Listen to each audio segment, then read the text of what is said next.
now tuned in to the Cold Hard Truth, Cayman's #1 hard-hitting live podcast show, where we feature some straightforward conversations on political, social, and celebrity news and all things happening in the Cayman Islands and around the world. This show was created to give the people a voice and a means of being involved and informed without any filters. Sometimes it gets crazy, but we always keep it real.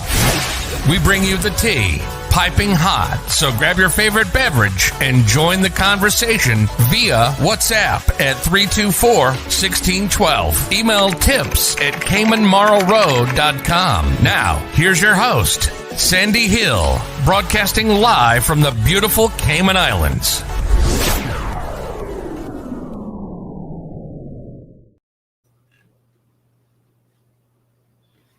Oops.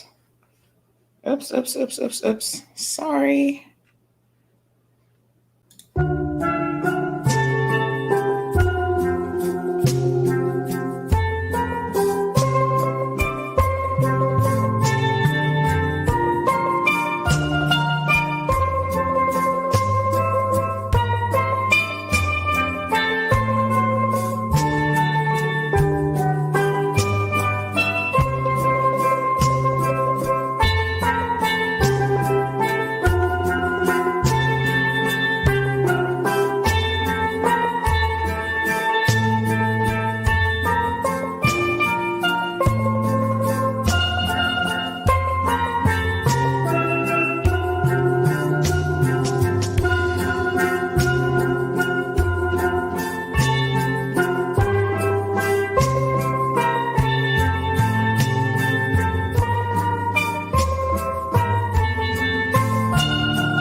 Good morning. Good morning. Good morning, CMR land. Hey, Blake, how you doing? Good. Awesome. We were stalling. Are we here now? We were stalling to come to you, and then we're like, well, we're just going to go into a commercial break then. Yes. You were playing the steel drum. I was still brushing my hair this morning. Oh. You don't need to brush your hair. You got the filter. Should make you look fabulous. I know they need one for hair. Like the filter doesn't really do much for the hair. So And they need one for us. Are you going to use the filter all the time? Absolutely. I'm just putting on a little lip gloss right now, and I'm gonna turn on my camera and see how I look today. Oh, you're gonna look fab. Oh, hilarious. Fab. Oh my gosh. Okay, hold on. Getting ready. Now Here's the reveal. Okay, here's the big I was getting reveal. compliments all day yesterday about Drum this. roll, please. Whoa! Ta-da! Woo. Fabulous. It makes your eyes look a little bigger. Yeah, I think so. Kind of that raccoon look, no pun intended. Oh no. Aw, poor raccoon. Open your eyes as wide as you I can. know. Let's see. That's funny. That is funny. Oh my goodness. Good morning, everybody. How are you? We're good. So is it so there's different filters. You found one that you like the best, right? Yes, I'm gonna try different ones out though. So I'm gonna be adventurous. So some days we're gonna go a little bit more crazy.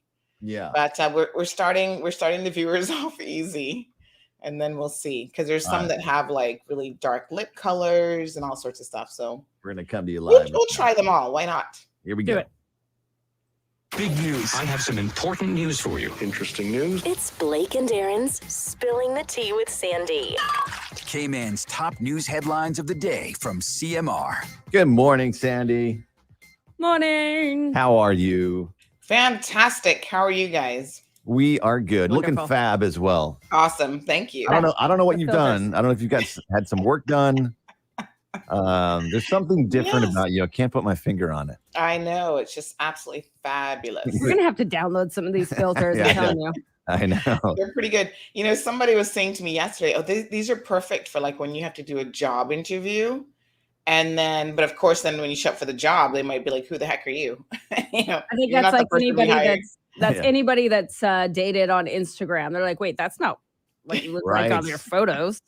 Sure. But we Yeah. did a Zoom chat. Yeah, that's not what you look like. Filters. Yeah. Yeah. Crazy. So, What's going on today? Well, lots of COVID cases being reported, but you know, people should remember that that's actually over 3 days. So I know everybody was like, "Oh my God, 83 cases," and it's like, yes, but I guess technically it's you know, over 3 days. So if you broke it, 81 cases. So if you broke it down over that time period, then you know, That's still a lot. it's a lot. Yes, Those- I mean, I'm Are not they, saying are it's they hospitalized? Is those- that how? the- or was I it- or think was we've it- got 2 hospitalized. Okay. So it looks like 1 was released before, and then we've got 2 hospitalized. Not a whole lot of details. It doesn't sound like they're particularly serious. So there's one new one in the hospital, is what you're saying. Sorry. Yes. Okay. Yeah. Yeah, I mean, those 80 So- people are going to mingle with or have mingled with other people. And Yeah. Yeah. that's how it I works. mean, we had 2 daycares yesterday. So Tiny Tots had a Oh. positive case. Oh gosh, what's the name of the other daycare? So there's another daycare, and lots of bars. So some of the bars are like trying to deny it. They're like, no, we haven't had a positive case, but we've got pretty solid, you know, and at this point it's like, why deny it? Like, you know, you're encouraging people to come to your bar knowing that you have positive cases. They may not be as cautious. Not to say that they may not, I mean, they may not come as well, but they also may just not be as cautious. So out of the, I don't know if I mentioned this yesterday, but Cotton Club had 3 barmaids positive over the weekend and 1 DJ. And when we put it up, they, in 5 minutes, actually put up an advertorial saying, oh, we're open tonight, come out and party with us. And they were jam-packed from the photos that I saw. Well, guess what? Someone who went out on, I think it was Saturday or Sunday night with her home kit has now tested positive, and she's waiting for confirmation from the HSA to confirm those positive results. And she was hanging out at Ocean Club. Not to say, I mean, not Ocean Club, Cotton Club. Not to say that that's where she got it, but she was there in the last couple of days. Are the people at Cotton Club that have it still working while having it? Well, the thing is, other people were waiting results and they were still working. Oh, wow. So, Okay. yeah. So now they've decided to shut Not it what you're down. supposed for to the be week doing, though, after. right? You're not supposed to be working while waiting for results. You know, these are the things that are going to really trip people up, I'm afraid. Yeah. Yeah. Okay. Yeah. Anything else happening?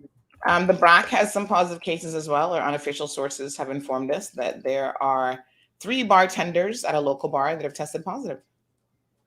Really? And would that be where That's that a person traveled to? CMR and 106.1 exclusive.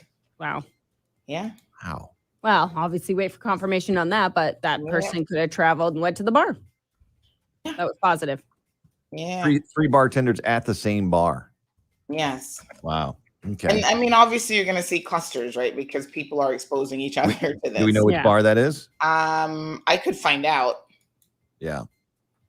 Yeah. Just curious. I mean, it's no bit. I don't personally know why people are like hiding it, like national security. Don't tell anybody if you're positive. But I know companies are purposely telling their staff not to tell people if you're positive, and they're hiding it. I'm thinking, why? It's a communicable disease, but it's not like, you've done something wrong if you have Yeah. it. You know what I mean? Like we need to get out of that mindset. And that's why I am literally naming every single company that I hear had it. Cayman Airways has had it. Customs has had it. Yesterday, Flow had some positives. So they acted very, very quickly. And they told people just to work from home. It's daycares. I mean, everybody's going to have it. Everyone's been somewhere next to a positive case. I highly doubt that unless you've been in your house and you've not left. Yeah. You've been next to a positive case and probably didn't know it. And as long as you take your precautions and everyone else does, yeah, you can mitigate. And vaccines, absolutely. masks, And I mean, hand washes. it's so easy, right? Because let me tell you just how incredibly easy it is. So my friend, we've been trying to buffer my daughter as much as possible. So right now I'm not even going to birthday invites or anything of the sort. So my friend came over on Sunday. I hadn't seen him in probably a month or more. And he's a frequent visitor, to our home. And so he came by and he said to me, I was like reading a message. I'm like, oh, wow, And then he started telling me about what he did over the weekend. And he's like, oh, yeah, I went to Casa. And I'm like, Casa who?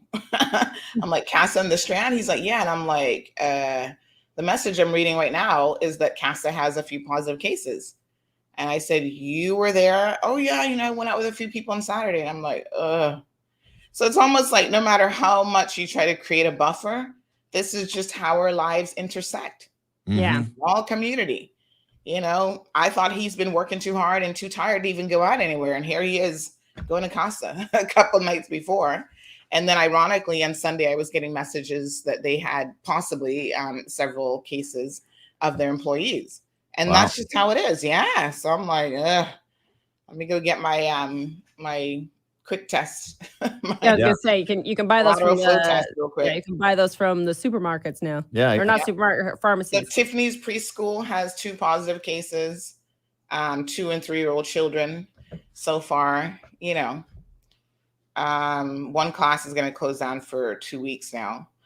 And I mean, we've got to, thankfully our vaccination rate is climbing ever so closely to 80%. But honestly, in an island this size, we should have 97% vaccinated. And I think, and I hope eventually we will get there. That 3%. When the kids are vaccinated. Sorry, Blake. We can get there when the kids can get vaccinated. Yes, absolutely. Yeah. But you know what is also crazy? Now this is gonna blow your mind. But there are people who have to get vaccinated and can't tell their significant others or their family members that they're getting vaccinated because the anti-vaxxers are that crazy, and some of them are actually violent individuals. I know of a person who their physical well-being is in danger if their boyfriend found out they were vaccinated. That's ridiculous. It is. And I mean, it's unbelievable.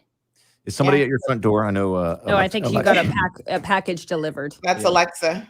Oh, yeah. Telling you a package was delivered. I know Alexa's always telling me when somebody's at the front door. or at the front. Oh yeah, no, we Yeah. get the package deliveries and yeah? it goes, package has just been delivered. Yeah, that's Great. actually Like, great in the It's US. like Christmas. In the US. Now it's gonna take another 4 weeks to get here. Yeah, exactly. Yeah. All right. Anything So, else before we let you go? The raccoon was put down, so I know a lot of people are The upset first about one. that. The only one that they've caught. So they Right. only Okay. caught So one. the other one's still on the lamb. He's still on the lamb. Yeah. They have put up, traps and everything. They're trying to catch him. And basically they said, listen, we know some people don't like the fact that we've had to put him down, but we've had to put him down because there's only one way to know if a raccoon has rabies. And we are a rabies-free jurisdiction. Mm-hmm. So to protect that status. Although if you go by like near Vigoro and Department of Ag, there's a sign that I saw that the other day, says rabies clinic. So I don't know. Yeah, well, you can. Well, that's where you I can think go you get want to your. have one. I don't know who works there, Well, there's but also bats on they're the not- island. they're Bats. They're not That's very where busy. you can go and get your rabies vaccination, like for the dogs and stuff like that. They're Okay. whatever the rabies shot is called. If you bring in case a they have dog to in. travel. But like, I mean, there are bats on the island. Bats carry rabies. Actually, I was reading that this particular. I don't know. No, I was reading that the red and gray fox, I think it is, and the red and gray fox and the raccoon are apparently the only ones that carry. I don't know if there's a different type of rabies, but they're the only ones that carry it. So I know bats carry coronavirus though. If they also carry rabies, they carry a lot of things. Yes, Don't they eat bats. do. Guess what, people? Don't eat bats. Yeah, don't Stop eat bats. eating bats. Yeah. Let them eat mosquitoes. Yeah, exactly. All right, catch CMR right now live take on some of that YouTube mosquito soup. and Facebook. Sandy, we'll see you tomorrow. Thank you. Have a good one. You too. Bye, Bye. everyone. All right. So good morning to everyone. Let me see how I look with my glasses on. Hey, what's up? Still cute. Good morning. Buenos dias, Elizabeth. Good morning, Miss Joy. Good morning to Felicia. Miss Morna is here for it. Evelyn is always here for it. Richie Rich, good morning. Good morning, Diamond Princess. Say good morning to everyone. Wishing you guys a tremendous Tuesday. I like that. Tremendous Tuesday. Andrea's got it locked in. Miss Nona, hello. How are you? Evan is here. Vernita, of course, is here. Kay, Siobhan, what's up? Siobhan, why? Is that in a good way or a bad way? Chi, how are you? Jennifer, Marshall, Wee, Miss Beulah. Emma says, good morning, CMR peeps. Have a blessed day. We got Jonathan joining us from St. Martin. He says, listening to you. He's always locked in. Jonathan, how did you find us all the way in St. Martin? I'm curious. Mind you, my friend in Bermuda yesterday was listening to the program when we went live about the guy in Jamaica. So we're going to talk about that this morning as well. And he's like, oh, I saw you live. And I said, oh, isn't that cool? Beautiful colors. Thank you so much. Yes, a little something brighter today. Morning, Larry. Mitzi's got it locked. Amelia, pleasant good morning to you as well. Alice is here. How are you? Alba, buenos dias. Estoy bien. Blissful Powell. Benji, what's up, Benji? Miss Rose, Oscar. So good to see you, Oscar. Thank you. The filters are doing wonders. I like this one because it's nice and soft and it's not too crazy. But I will be trying out some other ones. Yesterday I did one that had like green eyes or whatever. And everybody's like, oh, those green eyes are so weird. Wee says, can't wait for the show tonight. So yes, make sure you tune in tonight, folks, because tonight is going to be another fabulous show hosted by none other than Kevin Watler. And tonight's show will be on Cayman's preparedness. Like, this is a really, really, really important one because finally we've got the HSA on board and we are anxious to hear from them. So yes, that is that's going to be quite the show. So tune in. I think we're still waiting on confirmation from a few more guests. So how prepared is Cayman's medical system, specifically the government-run medical system? Now, yesterday I was getting all sorts of messages about stuff that was going on at the HSA, and someone was saying that they basically had okay, I've gotten confirmation. I don't know who all has confirmed that, though. When you say you've got confirmation, who exactly is that? Well, we know at least 3 are coming, possibly more. So yes, I got some messages yesterday that were basically like, oh, this is what's happening at the HSA, that they had part of the hospital kind of cordoned off. and I sent it to another person. They're like, oh, they don't even know anything about that. They work at the HSA. So I was like, I don't know. So basically, the message we got that said from X-ray to emergency is under lockdown and they're not allowing anyone to cross. From X-ray to emergency, okay. Security said it was because of COVID, and they have chairs blocking off so no one can pass. So I guess they had some cases in, they had some people in the emergency room. Anyway, we do know that they have a few people hospitalized now with COVID. So good morning, Luis. Good morning, Karen. Thank you so much. Good morning, Miss Joy. From Cayman Brack. Beautiful. So Cayman Brack has 5 positive cases. That is in a, no, 5, not 3 positive cases in a bar. So, you know, I think it's just one of those things, folks. I'm just letting y'all know. No need to panic, believe me. It's just a matter of information. So, like, you know, if I lived in the Brack right now, I would probably not be hanging out at any of the local bars at the moment. But I told you guys, I told you over the weekend, there's absolutely no way that you can have a little Cayman person who's presented with it. And we're going to give you guys an update here in a second on that. And not have someone at the community level with it, because this person hasn't traveled in 3 weeks. So it has to be the case that this person got it from someone who has it locally.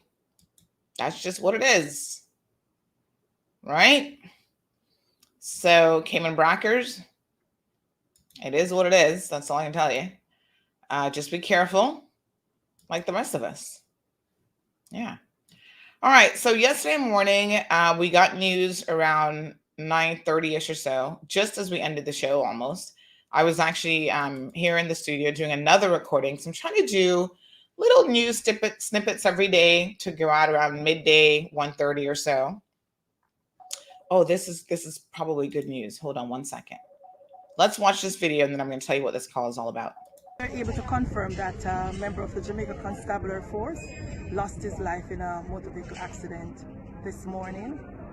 What we know so far, that 2 vehicles were traveling to Kingston, taking the two suspects from St. James in the incident last week involving the church leader and another member. They were taking them to the Major Investigation Division in Kingston to be formally charged. About 9:30, we understand that there was an accident resulting in one of the vehicle overturning. That's the vehicle that Sir Kevin Smith was a passenger in. At the end of it, he sustained serious injuries and he was taken to the Linstead Hospital, where he was pronounced dead by the doctor on duty. The 3 constables that were in the vehicle with him, one of them was pronounced dead at the Spanish Town Hospital. The other 2 are in critical condition, and as we speak, they are currently undergoing treatment. So we are here now, hoping that they make a full recovery, but their injuries are considered very serious. The accident took place on Church Street, somewhere in the vicinity of the Linstead bypass. First, let me ask Ms. Lindsay, if you're away to Kingston from Montego Bay, why didn't you take the faster, safer route? That's the highway, Hartford Highway to Kingston. That's going all the way on the long road. Well, in a situation like that, I think the person who would be transporting would make the best assessment of what would be the safest and the safest route. So, as we know, it's an accident. We don't know exactly what transpired because all the persons were in that vehicle. None of them are able to speak. 2 are dead and 2 are unconscious and cannot speak. So we are still waiting to see if they'll recover so we can get a clearer understanding of it. The pilot vehicle said they heard the crashing sound, and that's when they realized that the other vehicle overturned. So we still have to wait to get more detail. I think what's critical right now is that we really want to support the medical team to ensure that the officers, they get the best treatment.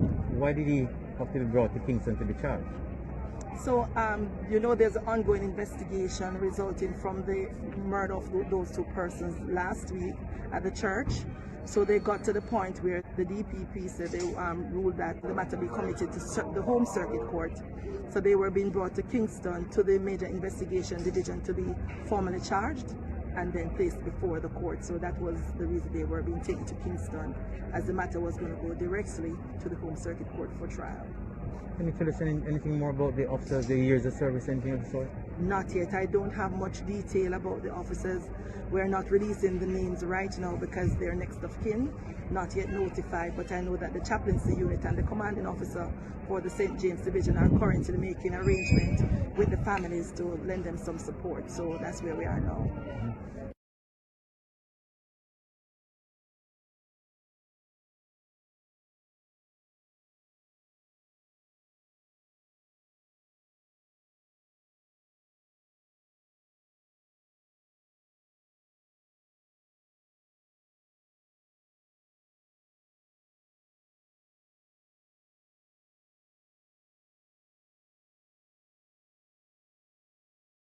Good morning, good morning, good morning. Thank you so much. So yes, he is dead. This is a bit of an update that we can now provide you all. So this guy, what's his name again?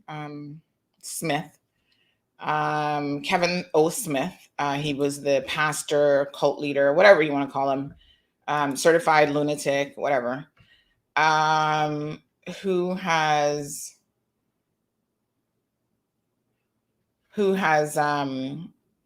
basically, let me tell you what I think happened. And you guys, I said this yesterday, and I think that I'm actually spot on with this based on what I've heard kind of happening since, right? So he was being transported. It was actually a convoy of 2 vehicles. And I'm going to tell you about the phone call that I just got because you guys definitely want to hear this. He was traveling in a convoy of vehicles that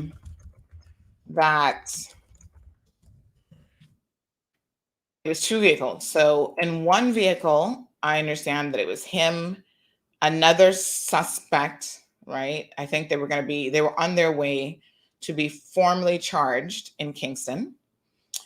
And so they would take them from St. Catherine to Kingston to formally charge them. Now, there were some questions about, well, why were you taking them from St. Catherine to Kingston?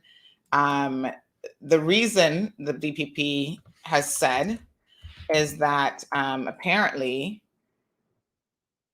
the charges were going to be murder. So the seriousness of the charges, the DPP just wanted to have him in Kingston. And there was a special person in the DPP's office that was going to be assigned to this case. And it's a high level, high profile case, whatever.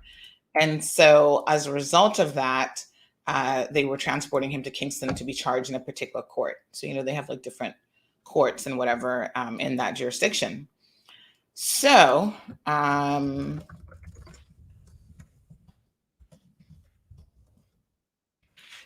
so en route, it sounds like the other vehicle was actually in front.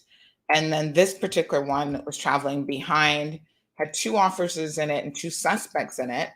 And then an accident just happened. So what it really sounds like, and I said this yesterday, because this is what I suspected actually happened from the onset, is that the Smith decided to try to, I don't know if he might have been trying to escape or what he was doing, but he decided to actually commandeer the vehicle somehow. So I have heard, and there is a voice note that I'm going to play for you guys. I have heard that he actually took and he basically put his hand around, like he's in the back seat, and he put his hand around the driver's neck or something like that, trying to get them, I suppose, to stop. I don't know if he was suicidal and if he was trying to actually kill himself.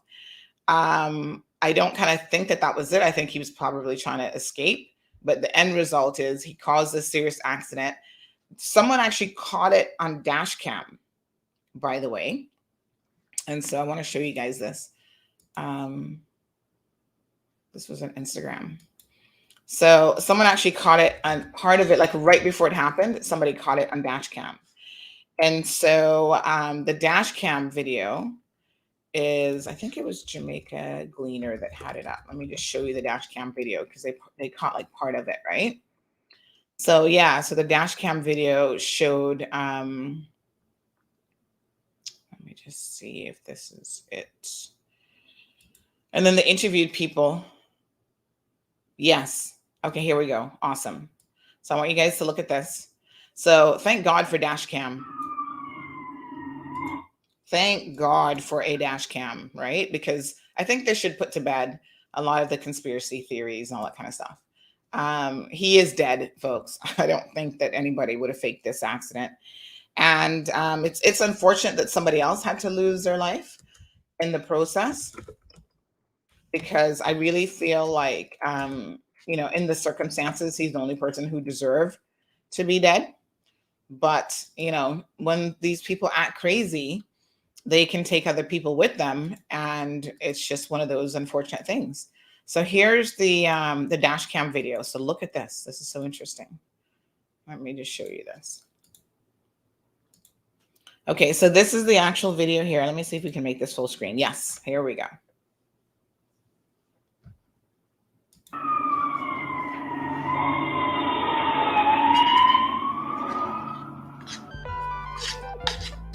The information received on this accident this morning that the service weekly wanted to be anything.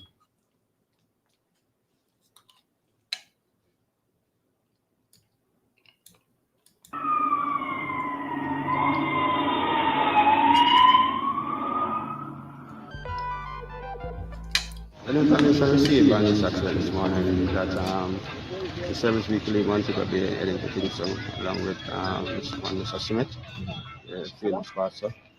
On their way, the service vehicle overtake, and the vehicle that Chief Police and Mr. Smith was traveling in, collided into a white pickup truck.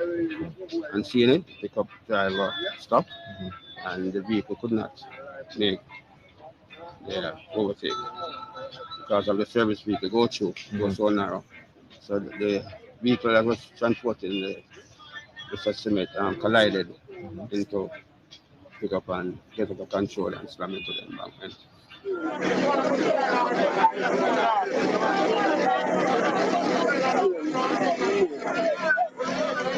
I was passing, I saw a lot of crowd. I was taking picture. So no man. When I stopped my bike, police was in pain. And I sent for a car bar and start brace off the door. Brace off the door. And then that door couldn't brace off. I'm going on the other side, at the driver's side. Pull it. And two other way. Me and the come up. I'm not starting there. And assist the police, take him out. Take out two of them. Fireman, first man, then come on, second. Then I switch on. Carry them to the Spanish Town hospital, and then when the assistant one back, finally said the one back in dead. Man, the pastor man. Because we go there and feel him. But I feel no movement, and the policeman was bleeding 3 minutes and then out. And then the frog gloves I put on. But the police never search the one back.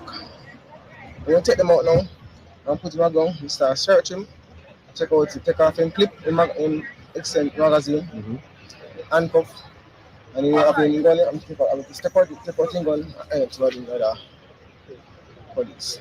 What was the condition of the pastor at the time? At the time, did you realize that it was Pastor Smith? Him can't hide. But when I touch him, I feel like one heavy burden. One heavy, like something that's raised. Come over, it's like there's a spirit. There's a spirit. What did you do? What did you do then? When you realized it was him, what were some of the thoughts that went through your mind? You know what I'm saying? Father God, the spirit, that's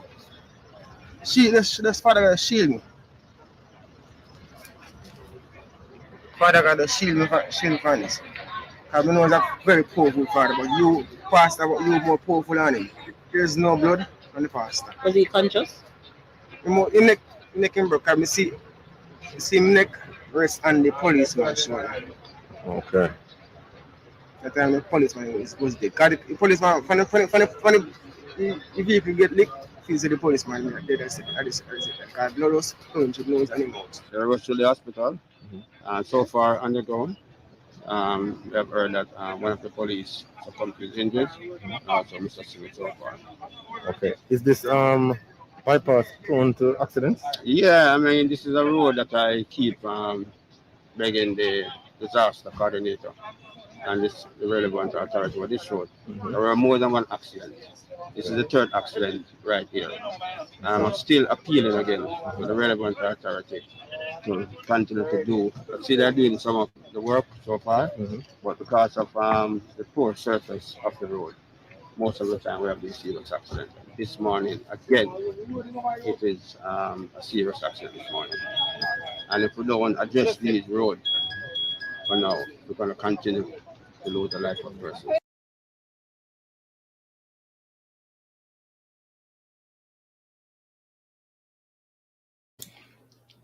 All right, folks. So it looks like they did hit another truck based on that video footage. As you can see, another truck is there. Eyewitness who was on the scene very quickly said it looks like he broke his neck. People die in car accidents every day, especially in Jamaica. I mean, it's not like that is that unusual. I don't know. I mean, it is a little bit crazy that this is how, I mean, such a flamboyant person ends up dying in such a very interesting way. But is it impossible? Absolutely not. I don't think there's any conspiracy theories here. I don't think anybody killed him. Listen, accidents in Jamaica happen every single day. And when I first saw how these cars were driving, even with a police escort, I was thinking, why were they driving like that? Were they actually, like, why wouldn't you just be driving like kind of normal? You know what I mean? So this happened right before the accident. So I don't know if that's how all escorts in Jamaica are done. I'm going to be honest with you. Cayman has some of the worst drivers in the world, and Jamaica has some of the worst drivers in the world. I mean, honestly, the times that I've been there, and my apologies, it wasn't St. Catharines, from Montego Bay to Kingston. He was en route to. Every time I'm in Jamaica and we have to travel on certain roads, and I don't know all the roads, but that junction one that takes you from like Kingston to St. Mary, I'm just like, why does anybody drive on this? Like, they should close this entire thing down. And I literally remember last time I was saying to my husband, I'm surprised that people are not killed on this every single day. Because that's just how crazy that whole, like, you're coming around a completely blind corner on this elevated highway, like in the cliffs, you know, and you have semi trucks coming at you and all sorts of stuff. And the only way that you know that something's coming is somebody's tooting at you. Toot, toot, let me through first. I'm just like, what kind of system is this? And I'm surprised you guys don't have more people falling off the cliffs. And literally the day that I said it, me and my goat mouth, later on that day, I heard about a vehicle flying off of the junction, you know, I don't know, highway or whatever. It's not really even a highway, and falling right off the side of the cliff. And it had a baby in it. Thankfully, they survived. But for me, I was like, the way I saw people driving at the speed, the level of recklessness and everything, I'm just like, people don't die in this junction every day. And there are people who travel that to and from St. Mary and Kingston because they don't want to take the longer route every single day. And I'm like, woo, y'all love to live dangerously. And that's not the only road in Jamaica that's a little bit jacked up in terms of, because it's not the road. I mean, sometimes it's the road and it's the road conditions, but it's also a lot of times the drivers just driving like, you know, bat out of hell kind of thing. So don't worry. Cayman not far behind with the foolishness I see going on here every single day, 3-4 accidents. But Jamaica takes everything to the next level. So it was very, very interesting. I'm like, how about we just stay home in Jamaica? I don't need to go driving anywhere. I mean, honestly. Yes, toot toot. It's like, get out of the way. I'm coming around the corner. Get out of the way right now. And literally sometimes like both vehicles are like doing it at the same time. I'm just like, whoo, my heart is in my throat. And I'm just like, Lord Jesus, what is this? So he's dead. I'm sure an investigation will be carried out. I don't know if they had cameras in that area or not. Like I said, somebody's dash cam caught part of the vehicle before the crash. So that was very fortuitous, I guess. It doesn't show that anybody was chasing them or anything of the sort. Unfortunately, a police officer did succumb to his injuries. The other two people who were in that particular vehicle, as the policewoman said, are still unconscious. I don't know if they still are as of this morning, but hopefully they will pull through from their injuries and they'll be able to provide some additional assistance with what happened. So as you can see, the one vehicle in the front, the actual police, the one with the sirens, was that also had, I think that also had another suspect or something in it. So that had other people in it. And so they said that when they heard the crash, they heard it and they immediately spun around to see what was going on. And then they realized that there was this very, very serious accident and he broke his neck. Was he wearing a seatbelt? Was he wearing handcuffs? These are questions that people have. And unfortunately, I don't have all the answers to that. I think that obviously a proper investigation will be carried out. And then those are the types of things that, that will come out of that. So big time. And here's the irony of it. You want to know what the most ironic thing is? Guess what the name of the street was that he actually died on? You guys, you cannot even make this stuff up. Like, this is just crazy. Guess what the name of the street is? Any guesses? Get a Popeyes gift certificate if you can guess what the name of the actual street was. To me, this is so ironic. Like, you really at this point go, oh my God, divine intervention? I don't know. Paula says, because people are driving like a fool with no road courtesy whatsoever. Good morning, Christine. How are you? Yes, Sarah, congratulations. I don't know if you knew that or if you're actually just guessing, but the name of the street is Church Street. The pastor dies on Church Street off of Bog Walk. Like, what are the chances that the street that he's going to die on is called Church Street? And he was this wannabe pastor or whatever. Crazy, right? I was like, Church Street. All right, so let me tell you guys what's going on. Let's take a quick commercial break. Sarah, message me. You can get a gift certificate. Kayleen gets it as well, Church Street. You can get a gift certificate. No, not Smith's Road. Johan is laughing. Johan, you're so bad. I'm going to tell you guys what's happened this morning. Why I just got that phone call that I had to take. You're going to be very, very interested in this story after these messages. Beginning the 10th of October, residents across the Cayman Islands will be invited to participate in the 2021 census. What is the census? Simply put, the census is a head count of every person living in the Cayman Islands. The population count and data are protected and authorized by the Statistics Act. The information is confidential and cannot be shared with any law enforcement agencies. Your response helps guide business, social, and economic planning for the future of our islands. The 2021 census will inform decisions on how millions of dollars are allocated for roads, schools, hospitals and healthcare clinics, fire, emergency response services, and other programs. Census enumerators will visit your household, ask a few questions like how many people live in your house, including their age and sex. Every person counts, no matter who you are or where you live. So have your say in the 2021 census. All right, folks. Have your say in the 2021 census. Make sure that you participate. Thank you so much, Jake. You missed it yesterday when I did the reveal. More to come. I don't care what you call him, to be honest, Harding. He had a church. Up until last week, everybody was calling him Pastor Smith. And he was,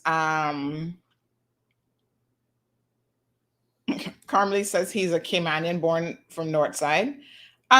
Pretty sure if Smith, you're talking about Pastor Smith? cult leader Smith?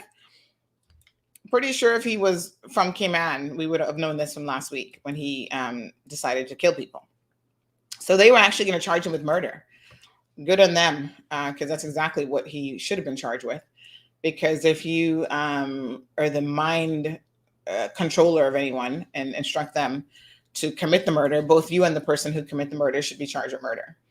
So I don't know anything about him being from Northside, honey child. I've never heard that before, or Cayman. No. Let's not adopt any more craziness. We have enough craziness right here in our own jurisdiction. So since we're in the topic of the craziness that happens here, let me just tell you the phone call that I just received. So that was from the process server who has been trying to locate Dr. Frank for over the past week to serve him documents.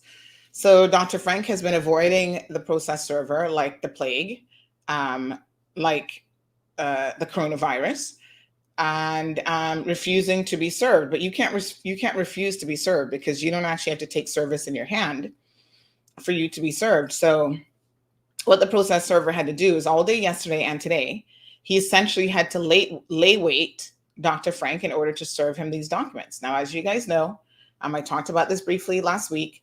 I filed a lawsuit against Dr. Frank for some really, really horrible things that he had to say about me on social media. 30 plus things. It wasn't just one thing that I was offended by. These are very, very egregious accusations, including accusing me of all sorts of criminal acts. Like, the man has really lost the plot. And so he was refusing service.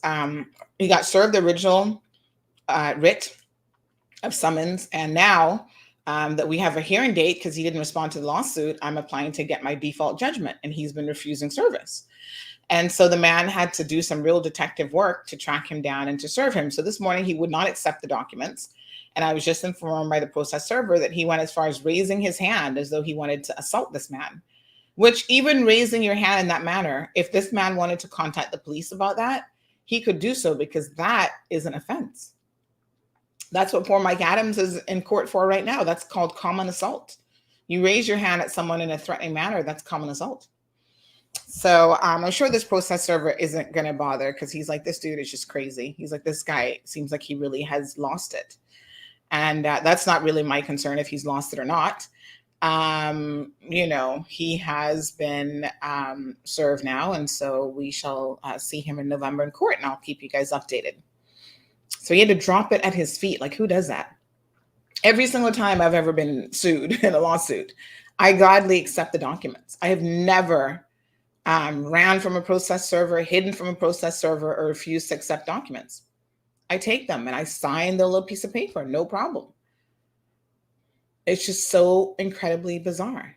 I mean, you got the balls to say what you did and to continue to say stuff and to continue to post stuff all over social media, but you don't want to now deal with it in a court of law where the judge will even this out, he'll iron this whole thing out. To me, it's just really, really shocking.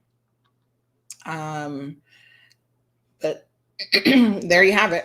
And speaking of, I don't know if I mentioned this last week or not, but speaking of other hot messes of a situation in court, last week, I got served some documents to appear in court, because remember now, with the John Felder matter, that is being appealed, and I've got attorneys, thankfully, now working on that.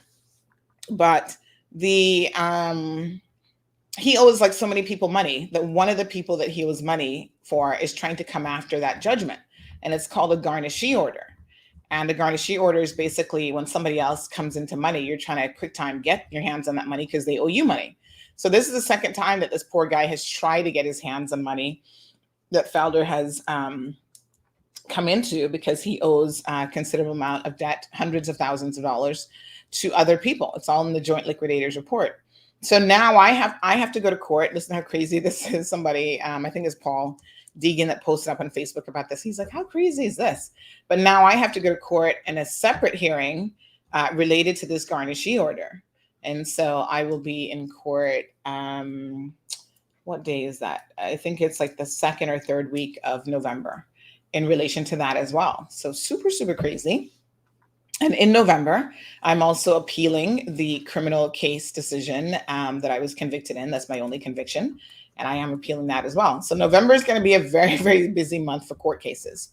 By the way, we didn't really get a chance to talk about this much, and I'll just briefly mention it. But do you guys remember Cliff Groves, right? So this is the guy who was alleged that he had brought these Honduran men here during quarantine. I mean, we're still quarantining, right? Had them quarantined on the promises of having jobs available for them, and then reneged on that and said that he didn't have any jobs. And there's a bunch of voice notes, of him, and it was a bunch of back and forth and whatever. And the contractor, the company he was working for, the development company, Davenport Development, was made aware of, I guess their phone was probably ringing off that morning, of these accusations against Mr. Groves. And basically they decided to cancel their contract with him. Well, he is suing them. Did you guys see this last week on CMR? Cliff Groves, 55 years old. He is suing them for what he claims is breach of contract after they canceled the contract in July. So he claims that he has lost almost $300,000 on this contract. And he's also claiming reputational damage as a result of the manner in which the contract was canceled. And so this is something that will be litigated. And I'll keep you guys updated on how this one goes, because this is very, very interesting. He seems to believe that people do not have a right to cancel a contract. And listen, you can enter into contract, and you can, there's certain things that you can do in terms of the contract. Now, if you change the terms of the contract, normally you can't do that unilaterally, but you can terminate contracts. People terminate contracts every single day. Not every termination of a contract, just because you've terminated a contract, that doesn't mean that you've done so in a way that would give the other person some legal recourse. And apparently Cliff Groves seems to think that that is the case. Now, remember, he is the former premier, Mr. Adam McLaughlin's brother-in-law.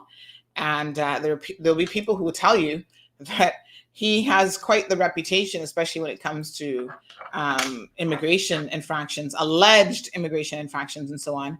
And it seems like he got a lot of protection simply because of who he was related to. That's what the streets are talking. That's the allegation that's out there. But, the playing field has been evened, I think, a lot of times when CMR exposes people. We have voice notes from this man. You guys heard the voice notes for yourself, where he is admitting and telling his employees that he intends, or he has put in a work permit for them for a lesser position to save on work permit fees. That's what he said in his voice notes. There's no doubt that that's the man's voice. You heard numerous voice notes where basically he's saying that he's going to be, that's fraud on the Cayman Islands government and the immigration system. And you have a voice note, like how much more, indisputable can you possibly get in terms of someone saying that they're going to commit an offense? Like, seriously. People have been convicted with far less evidence than somebody's voice note and admitting it. So, unfortunately, it is what it is. And he will probably have no repercussions as a result of those voice notes and as a result of that immigration breach, because, again, the immigration law doesn't seem to have any real truth to it, real teeth to it. And so, it is what it is. Quite unfortunate.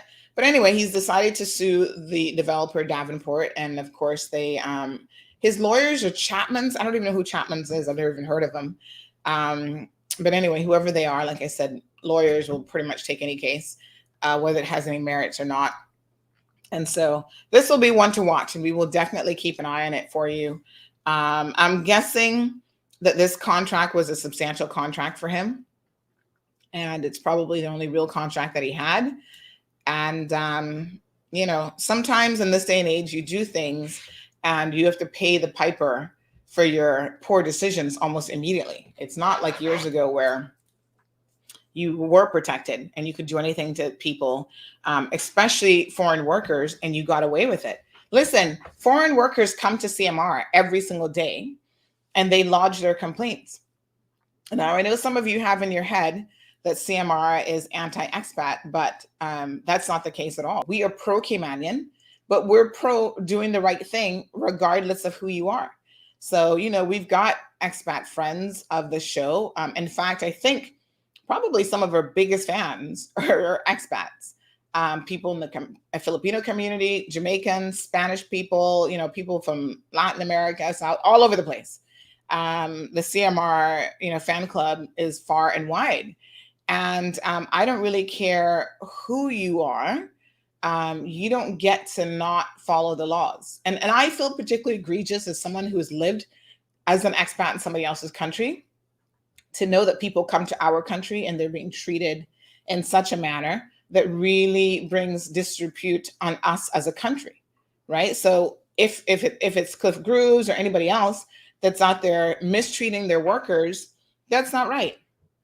You know, you shouldn't bring people here with the promise of a particular wage, certain benefits that are mandated by law and all these other things, and then don't deliver on that or harass them or, you know, treat them poorly, or, you know, that's just not right. And so to me, it doesn't matter who the offending party is. It doesn't matter if they're Caymanian or expat, just like it doesn't matter who the victim is. You know, if the victim's an expat, what difference does that make? You shouldn't be breaching the law as it relates to people. I think, unfortunately, with expats, they are in a unique situation because a lot of them are afraid to speak up because they're afraid of work permits getting canceled and that sort of thing. But more and more, I'm finding that Caymanians are equally as afraid to speak up because they don't want to lose their jobs. We had other complaints about this guy, and that person was a Caymanian, and they're like, you know, I'll speak on it, but there's very little that I can say right now because the guy still owes me money and I'm still trying to get paid. So they were holding out and sharing the entire story in hopes that they could actually get a paycheck. Now, when this story went up, quite interestingly enough, we did have some other people who came forward and who talked about their experiences with this man. And, you know, one of them was very, very interesting. Let me see if I can pull it up on my phone here.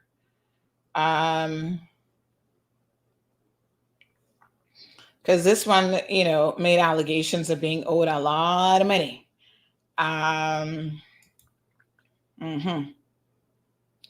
So they said, you know, that this was the reason for their comment a couple years back. When he was deep in drugs, he injured my husband with a lawnmower blade and cracked my husband's skull. My husband was in recovery for a long time. The ambulance took my husband to the hospital and police were involved, which meant that Groves was heading back to northward. Him and his family convinced my husband to drop the charges in return for, hold on, let me tell you the amount because they corrected the amount. In return for $8,000. And my husband ended up signing and freed Grooves. To this day, the agreement was not honored, and Grooves and all his family don't even speak to my husband. His brother has knowledge of the whole situation. His mother has knowledge of the whole situation and encourages Grooves in his dishonesty and told my husband to leave their property whenever my husband tried to collect the money. Since my husband was under my government insurance at the time, they didn't pay a red cent. The whole family, down to the police brother, is very dishonest and wicked, and karma he gets at last. Hope he feels a little pinch. So first of all, this demonstrates the mistake that you can make when you're dealing with people. You never enter into an agreement with someone when it comes to, oh, let's not press criminal charges and instead allow someone to pay their way out of a situation. In fact, I'm pretty well sure that that might be an offense for someone agreeing to do that, a victim. Now, what you can do is, this is what I would have done. File your criminal charges because that is assault and that's injury. Let the law deal with it. And then you turn around and you sue the person in civil court. And you probably would have gotten way more than $8,000 for your husband's head, cracked skull, and injuries. You see, this is where don't do these side agreements because in the end, it doesn't actually help you. And in fact, the irony of it, remember last week we were talking about the sexual assault victim who in a criminal court got no justice. And a lot of us think that that decision was completely wrong. Some people are saying, well, why doesn't she take him to civil court and sue? And the burden of proof is far less in civil suit or civil court, and she would probably win.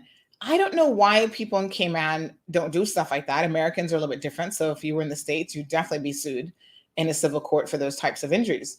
But the bottom line is you can, don't let people finagle you into anything. You can be sued separate and apart from a criminal allegation. So keep that in mind. So good morning, King K. He says, this is Tommy watching on YouTube. Damien, good morning. Says just another exploiter.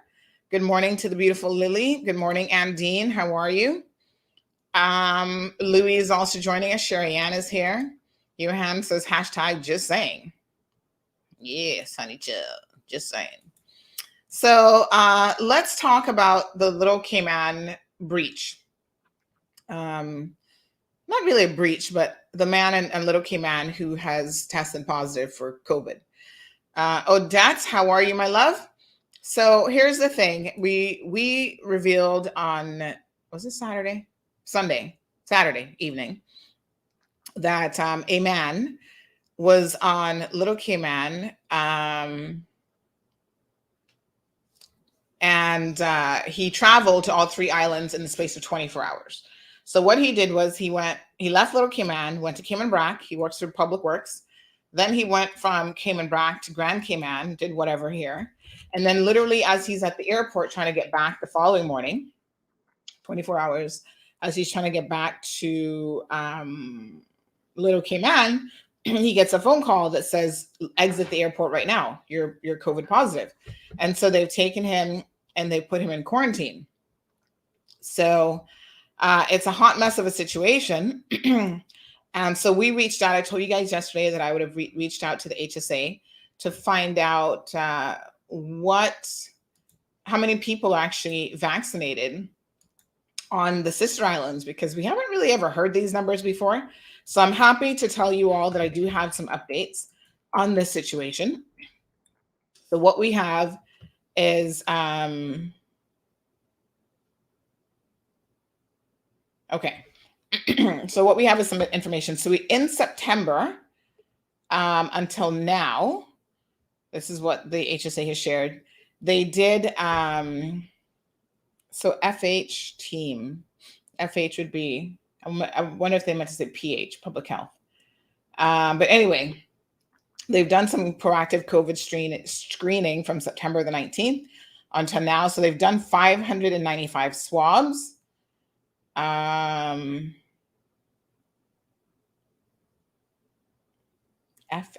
no, that can't be. It says after the current outbreak in Cayman, FH team has done proactive COVID screening starting for September the 19th, and they've all tested negative. What is, hold on, let me get this clarification.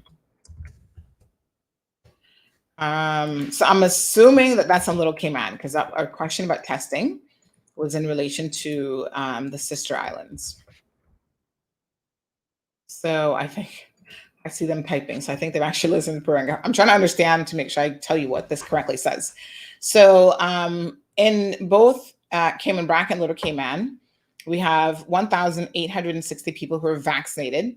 So actually 95%, this is amazing actually for Little Cayman, 95% of the Little Cayman population is actually vaccinated, and 83.5% of Cayman Brac is vaccinated. So look at, you go sister islands, they're doing better than us. 95% of Little Cayman, this is perfect. Unfortunately, that 95% did not include, oh, Faith Hospital, thank you. I was thinking, who the heck is FH? So FH is the Faith Hospital team. So I'm assuming 595 swabs, is that then for Little Cayman?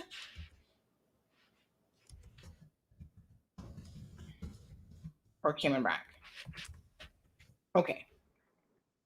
So just getting some clarification here, but I'm impressed with Little Cayman's vaccination numbers. Unfortunately, this particular individual who tested positive happens to be an anti-vaxxer, and apparently has been all over social media talking about not being vaccinated. And so he's gotten COVID. Now he's in mandatory. Thank you, Philip. Yes, Faith Hospital. So he's in mandatory quarantine at the moment. Good morning, Ralston. Thank you so much. We're looking extra good because of some computer technology that's adding a little bit of blush and stuff to the face and the lashes. Lashes make all the world of difference. Oh my gosh, you look so good with lashes on.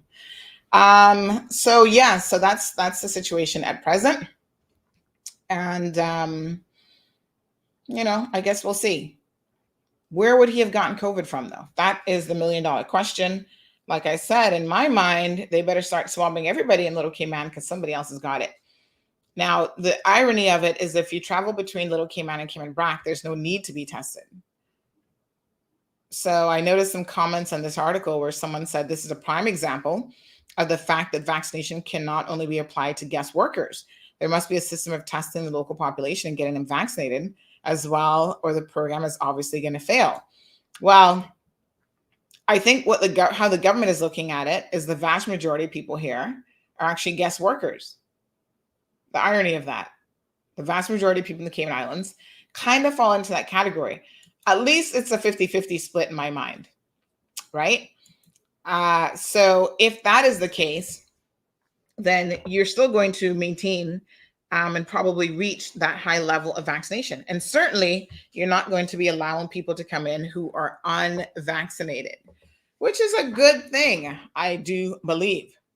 So super, I do think that other categories should follow suit. And some employers are now saying, listen, if you want to work here, you've got to get vaccinated. So let's just review what we know. A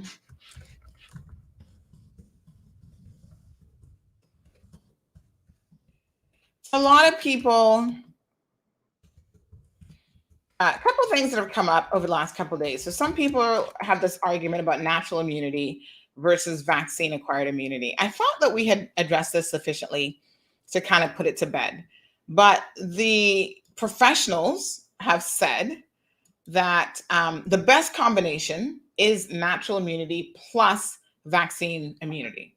But what ends up happening is for you to get it naturally, there's only one way for you to get it naturally, and that's for you to have an infection. Now, we have been living again in an amazing bubble, and the bubble that we are living in basically has demonstrated that a lot of people here are not getting particularly sick yet. So as the number of infections increase, we do see the hospitalization numbers, increasing as well. And it's only a matter of time before one of those hospitalization numbers one day is going to result in someone being extremely sick and or dying. Somebody just sent me this graph. Thank you so much. Now look at this. Travel cases versus community cases. Folks, the numbers have flipped in the most amazing way. So it used to be the case that transmission was mostly being brought in by people traveling in. Now we know that the vast majority of positive cases is actually community transmission. So it's flipped 100% the other direction. So initially early in the year, not even early in the year, we can see September going into October, right? All the people coming in, it was travelers. And then we had that outbreak around the 9th of September, my apologies, with community transmission cases. And now look at this graph. Isn't this amazing? You do the math, folks. But the math says we had a total number of, what was the total number yesterday? So 2 travelers tested positive on exit from quarantine. This is since Friday. So this is 3 days worth of reporting. And everybody else, the other 81, were community positive cases. That is crazy. Yeah, this is where it's at, folks. So 13 are children, but that still is a significant number. So who's a mathematician here? Let me just pull up my calculator. 81 minus 13. That's still 68 persons that are adults. So I know for a little minute there, I feel like kids were trumping everybody else in terms of their COVID positives. Now let's have a look at the cases, right? So I want y'all to pay attention to what I'm about to show you. And for every person who says, oh, well, you know, the vaccinated can get it too. I don't know why people keep saying that, because there's a couple things that you need to keep in mind that if you're really, really paying attention, you wouldn't even bother to make that comment. And here's why. Here's the statistical information.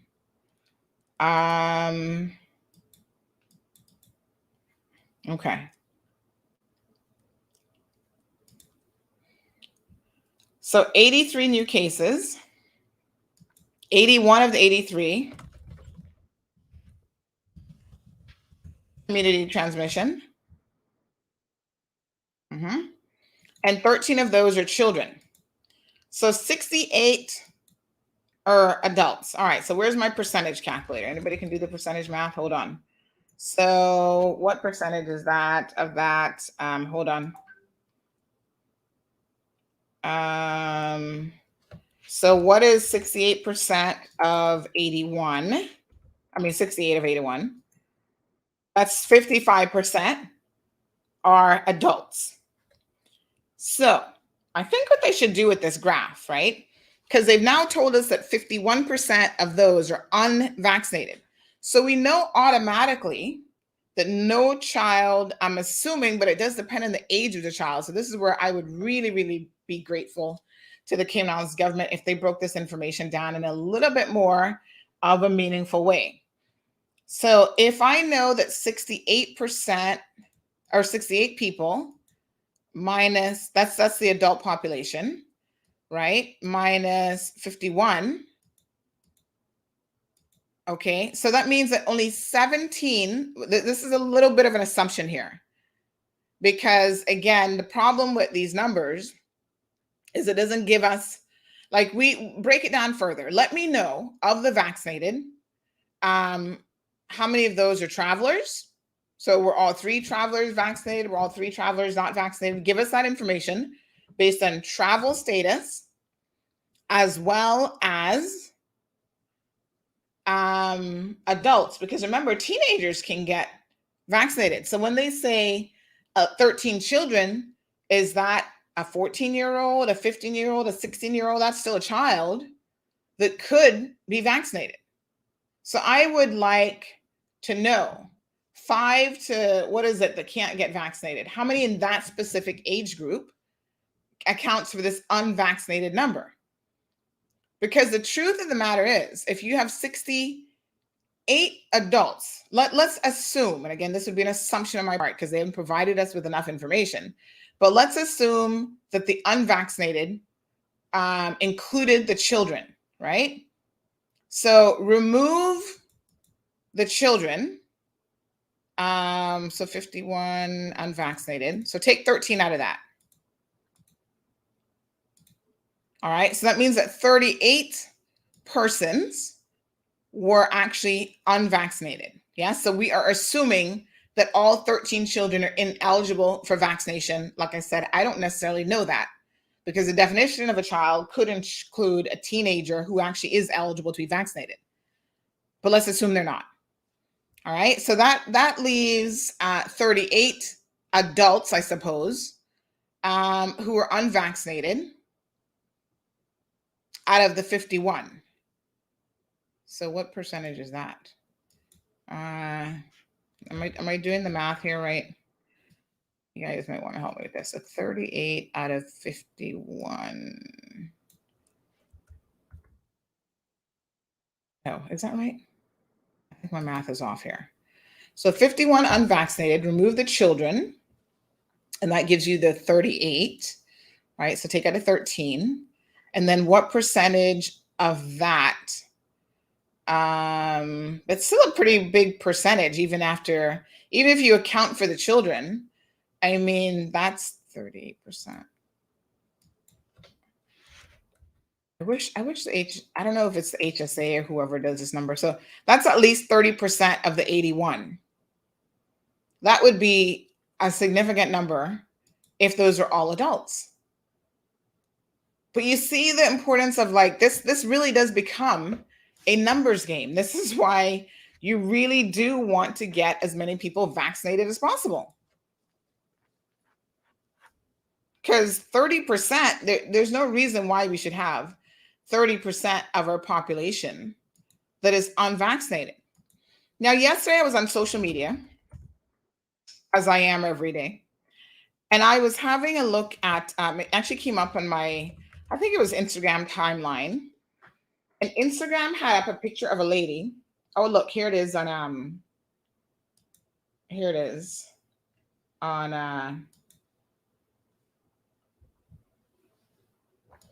let me show this to you. This is so fascinating. So we're now at 79% having received the first dose of a vaccine and 76% having received 2 dosages. Let me show you guys this because this is so fascinating. Polio. Now, I don't know nothing about polio in the real world because I wasn't born during this era. Some of you might remember this, but look at this. This lady, her name is Martha Lillard. She was diagnosed, or she contracted polio at the age of 5 back on June the 8th of 1953. So this is like 20 years before I was even born. Okay, now she spent 6 months in the hospital where she's put in a ventilator called an iron lung to help her breathe. So you see this machine, that's her, I guess, and this is a little machine. And to this day, she is one of only 2 people in the United States who still depend on the iron lung to survive. Isn't this amazing? This kind of educates us because I don't feel like most of us have any knowledge or remembrance of much of anything about other communicable diseases and how horrible they were. Right? So in the first half of the 20th century, the disease known as poliomyelitis panicked Americans, just like COVID today. Polio stopped ordinary life in its tracks. Tens of thousands were paralyzed when the virus attacked their nervous system. Many were left unable to walk, and in the worst case scenarios, breathing muscles stopped working and they were placed in a iron lung, which is a large machine that fits their entire bodies from the neck down. The devices are giant ventilators about 7 feet long, and patients lie inside of it with just their heads resting out. A seal around the patient's neck creates a vacuum. And this woman apparently is still living like this. I'm going to share this link with you all. A quick announcement. Radiotopia Presents has a new show that we're really excited about. It's called S-Hole Country. And yes, it means what you think it means. It's an 8-part audio memoir about achieving the Ghanaian American dream. And the show follows up. Anyway, you guys need to go listen to this. This is super interesting. So polio vaccine became widely available in 1955. Millions of Americans were vaccinated. The iron lung, the iron lung became obsolete and they stopped even manufacturing it in the late 1960s, thanks to vaccinations. But apparently this woman, because there were other technology available, other forms of ventilators and so on, I'm not really sure why, but she has opted to continue to use her iron lung. And now she is, how old is she? She's 67 years later. So 67, hold on now. She would be 72. And she still sleeps in this thing every single night. Oh my God. If you are claustrophobic, this would be your worst nightmare. Isn't that crazy?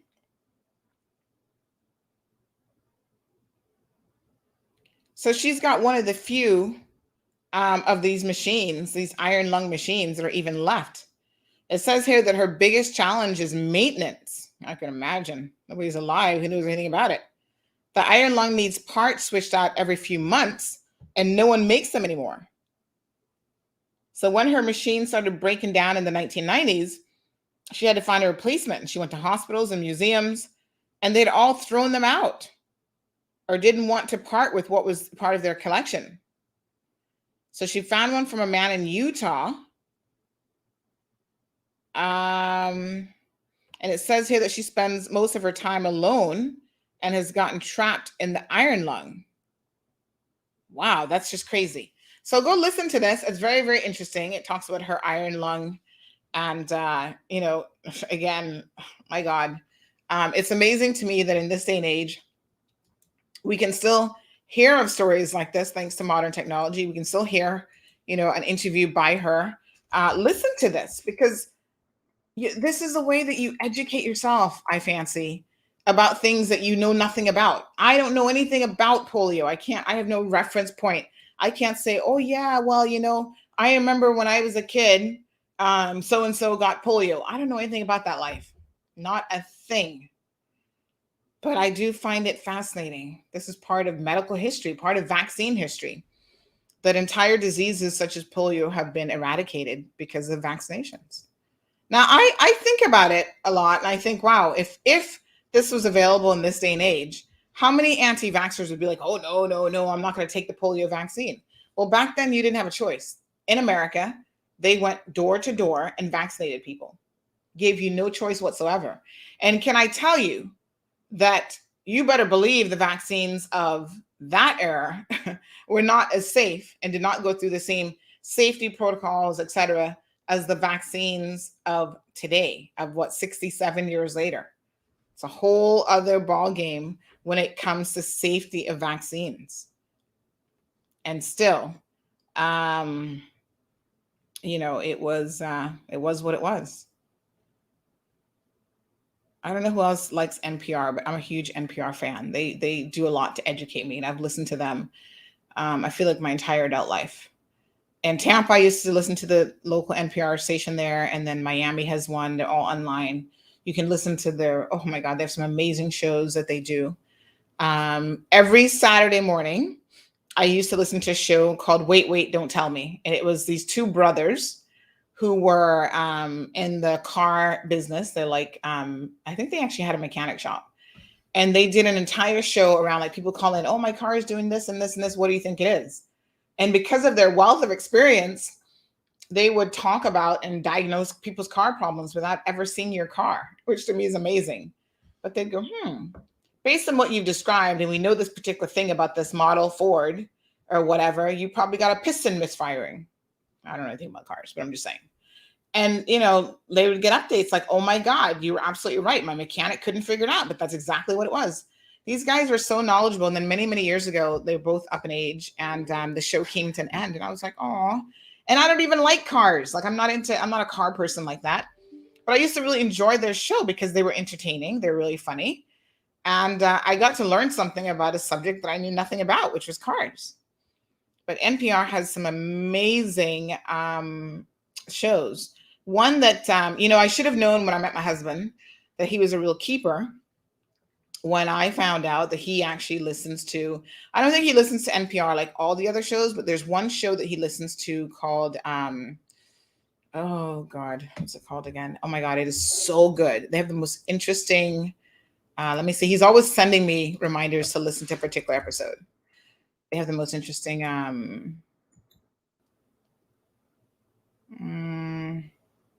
let me just think about some of the stuff that he sends me. He's always sending me podcasts to listen to. But this NPR one, and sometimes I share them. I got April Cummings onto it one day. I sent her one. She's like, oh, I like this podcast. It's really, really good. It's called, what the heck is our NPR show that we listen to all the time? Let me ask him.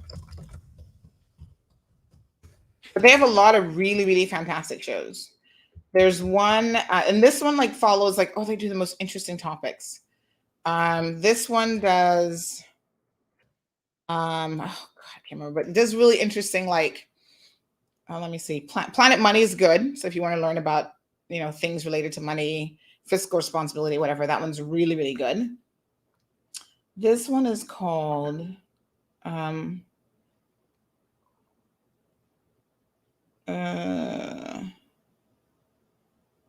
there's one called Wait, Don't Tell Me. It's not that one.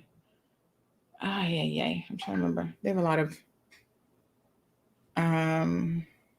of podcast shows. But anyway, it'll come to me and I'll tell you guys what the name of it is. Go check it out. They do the most interesting podcasts.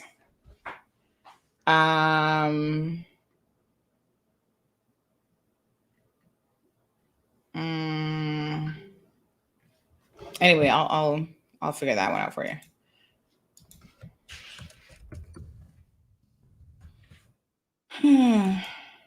All right. So Damien. So Lily says that this guy managed to go to the BRAC flight Friday or not. So he went from Little Cayman to Cayman BRAC, from Cayman BRAC to Grand Cayman on Friday. Saturday morning, he's in Grand Cayman. So he overnights in Grand Cayman. And then on Saturday morning, he was trying to get back to Little Cayman. Paul, good morning.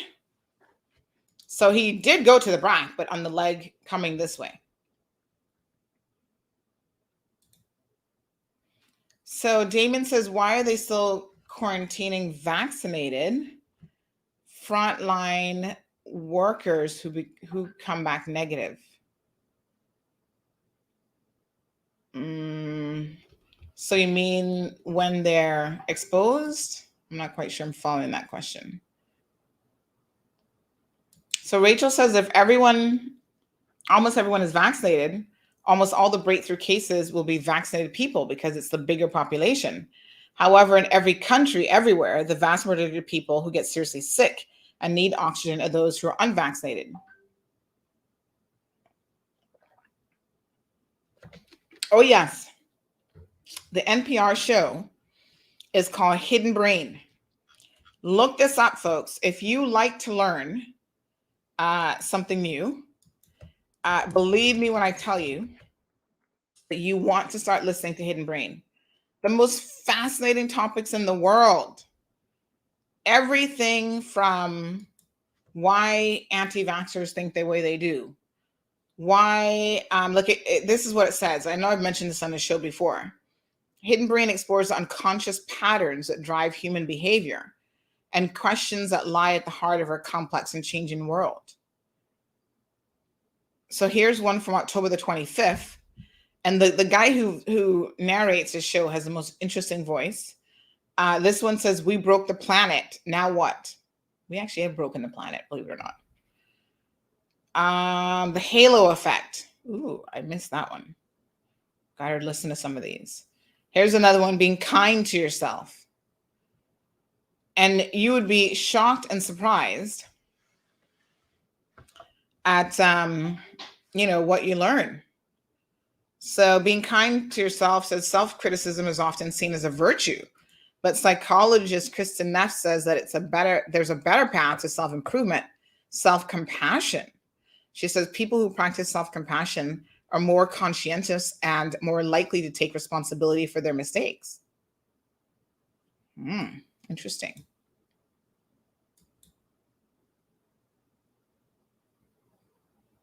So here's one from October the 7th. When you need it to be true. Oh, listen to this topic. When we want something very badly, it can be hard to see warning signs that might be obvious to other people. This week, we bring you 2 stories about how easy it is to believe in a false reality, even when the facts don't back it up. Oh my God, I feel like we all need to listen to that one. That sounds like super interesting, seriously. Because a lot of that is happening even with what we believe about vaccines and viruses. A lot of people believing stuff that factually isn't supported, but it's because they want to believe that. It's this confirmation bias that happens. So make sure you guys tune in tonight at 7:30 p.m. Catherine, thank you, says that I was diagnosed with cancer in 2016, and I've tried all I can to get cured, but all to no avail until I saw a post in the health forum about a herbalist man, oh Lord, who prepare herbal medication to cure all kinds of diseases, including cancer. Catherine. Okay. So Catherine is here peddling a herbalist. Cayman has its own herbalist, by the way. You don't have to go far to find this herbalist. My question is this. I think that there is place in this world to believe in, bush tea, as people often call it. I don't see anything wrong with bush tea. There's cinnamon teas and peppermint teas and all kind of stuff that are known to help with stomach issues. When you get into more serious illnesses, it does become a little bit less convincing in terms of the actual evidence that's available and whether or not those things will cure anything. So what I would say is, if this bush tea person was so effective, let's just, go with it, go with the conversation here. If they were so effective, then surely we would have a whole list of individuals that have been cured by this person. It can't be just like a one-off situation, right? You would have a list of a substantial number of persons that have been cured. This is my whole argument with cannabis. Everybody's like, oh, cannabis is fantastic, it's great, da, da, da, da. I think with certain things, pain management, cannabis has a place. Is it the end all and be all to every single thing that ails mankind? Well, my simple test is, if it was, we would have irrefutable evidence that it is. It wouldn't have to be someone telling you, well, there's one person all the way in Australia who's been cured of cancer by cannabis. No. If cannabis was that effective, you would have 90% cure rate, even a 50% cure rate, even a 10% cure rate would be something to talk about. So if the numbers were there in my mind to support that, I would be all in. See, Jonathan says cannabis is a cure for everything. If it were, I think that would be something that you could not dispute. Does it help with certain things? No doubt. I'm sure that it does. Is it the cure-all for everything? I'm nowhere near convinced. There has to be data for me to believe these things. And, I don't sit here and toot the horn of COVID vaccines without any data. If the data didn't support what I was saying, I wouldn't be saying it. I wouldn't believe it. The other red flag for me is when someone like Catherine comes on the platform and makes a comment, and then I go look for her profile, and I see that it's not even a real profile. I'm like, well, Catherine, who are you? Because surely if this really happened to you, and if you had this story to tell, you would be more than gracious enough to share who you really are. Like, why are you hiding behind a fake profile? Carlos said that Damien says the food, work, and what you buy with pay was better. Also, the White Picket Fence stream. When was this? Back in the 60s? Carlos says that Cayman had polio in the 1950s. All school children were vaccinated and it was eradicated. Do we actually have any Caymanians that we know about that had polio? Maybe they recovered from it. I would love to interview them. Now that would be worth an interview. Who are they? Do we know of anybody? Can we put the call out there? Anybody in Cayman that has a relative, a family member that contracted polio, that suffered from polio, that knew anything about it, let me know, because I would be very, very interested to hear what that was like. I had for my previous husband, David Catron, I had his aunt. He had an aunt. Unfortunately, she was handicapped because of polio, and she had other issues as well. So she lived in an adult home facility pretty much her entire life. What was her name again? Auntie Jean something. Was it just Jean? Anyway, she was disfigured by polio. That was one of the things that was wrong with her. And so, you know, that was the only person that I kind of knew, but she wasn't really in a position to like have a conversation with you. So it's not like even then, when I lived in the States, I could have interviewed her. So Nicholas says that big pharma is the problem. Imagine the effect on this industry if the truth came out about herbs. Listen, big pharma can't stop anybody. See, this is where, again, confirmation bias wants you to believe that. But think about this, Nicholas. Think about the people who are anti-big pharma. There are more people anti-big pharma than people who are pro-big pharma. Nobody's pro-big pharma except maybe some doctors who are getting kickbacks and some of the companies themselves. Nobody's pro-big pharma. I'm not pro-big pharma. If you have an option of using anything else to help you with, you know, whatever ails you, I'm all for it. I am not one of those people who says pop a pill first. No, I'm like, that's the last resort. That's like me with my tennis elbow right now. Oh my God. I'm in constant pain with this tennis elbow. And the only day that I took medication for like weeks now of constant pain was on Sunday because it kind of was starting to get unbearable. Like it was really, I was in a lot of pain. So I had to finally pop 2 Advils. But every day I'm like doing my stretches. I'm doing physiotherapy now. I'm going later on for physiotherapy. You know, I'm doing everything I can to not have to pop a pill. Nobody in their right mind is pro big pharma. And big pharma does not control the narrative. When each and every single one of you have a social media account where you can post all sorts of misinformation. Big pharma can't control you. Facebook can't control you. So I don't believe that big pharma controls anything anymore. Even within these organizations, they have people who are there waiting for them to slip up so that they can have a whistleblower putting out all sorts of information out there. So the truth of the matter is, maybe years ago, big pharma had power. But in this day and age where people can screen grab stuff, screen record, leak documents, you got WikiLeaks, you got all kind of people who can break into systems and do whatever they want. Big pharma has no power. And if your herbal medicines were working, you could write one single book that would go viral and you'd be perfectly fine. You'd be a billionaire for the rest of your life. And then people would be calling you big pharma. So I think people have this image of big pharma that they have created in their head.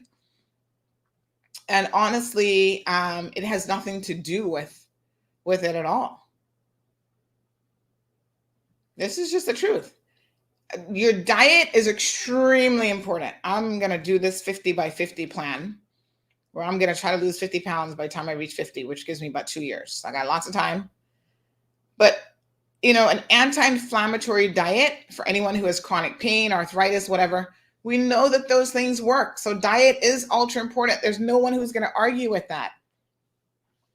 What I do find interesting is that people, you know, talk about big pharma as though big pharma is like this, you know, giant conglomerate of evilness. And those are the same people that will sit down and have the worst diet in the world, who eat every starchy food in the world, who are smokers, who are, you know, they don't exercise, they don't do anything right. Stress levels through the roof. And I got to tell you, sometimes I just sit back and I'm like, the contradictions of it all are so funny. Should we all be doing better with our health and, you know, psychological wellness and all kinds of, yes, I'm all for it. There's this guy that I follow on YouTube. He's a holistic surgeon. His name is Anthony Youn, Y-O-U-N. Go look him up. He's very, very interesting.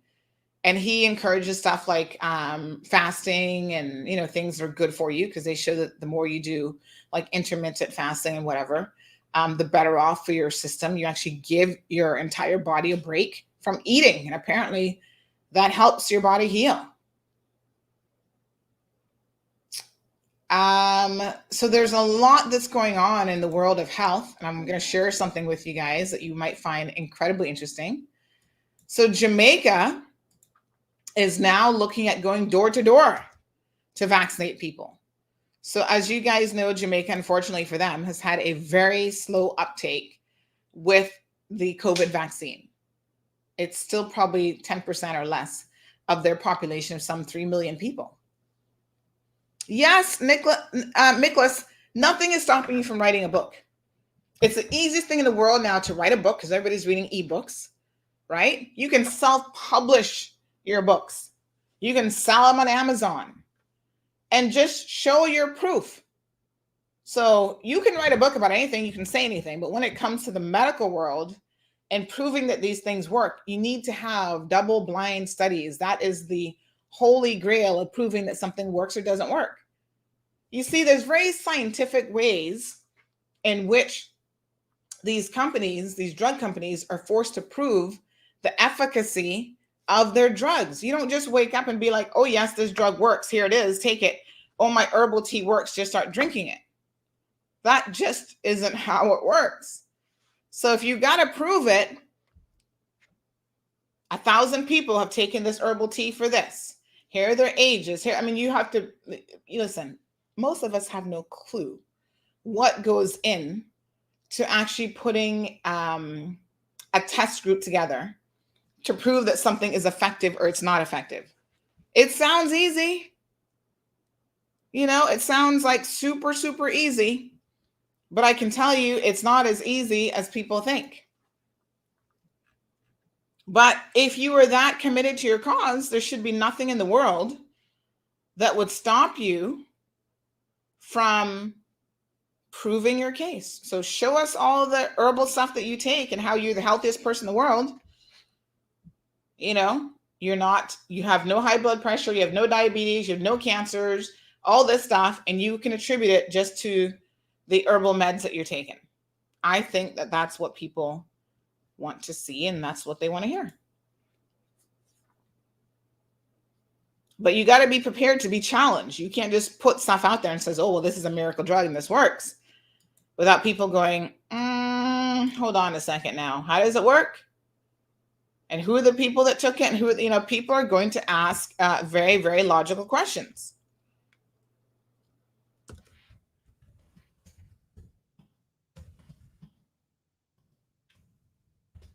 All right. So listen, Jamaica is saying that they're going to start going door to door. The U.S. has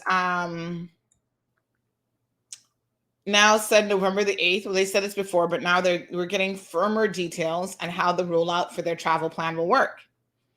So children under the age of 18 who are unvaccinated against the coronavirus and a limited category of foreigners arriving from countries with low vaccination rates are among the travelers exempted from the forthcoming requirements for you to be able to enter the United States of America. So they're going to be lifting restrictions, but by and large, the lifting of restrictions come November the 8th will be for fully vaccinated travelers only. So the U.S. has had an 18-month travel ban from 33 countries, including the European Union, China, Iran, South Africa, Brazil, and India.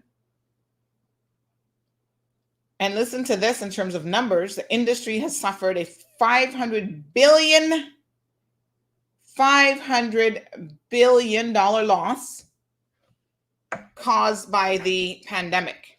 This is just the U.S. tourism industry, folks.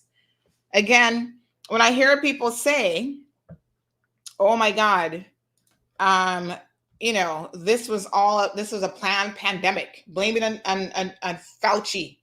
And he did this and did it. I'm like, do you even appreciate what you're saying You know, people in the world would kill you for far less than $500 billion. Fauci would be a dead man if anyone really, except for the crazies, if anyone really thought that he was somehow responsible for this pandemic.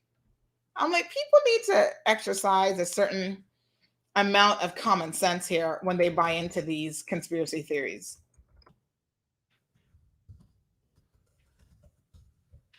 Honestly, the entire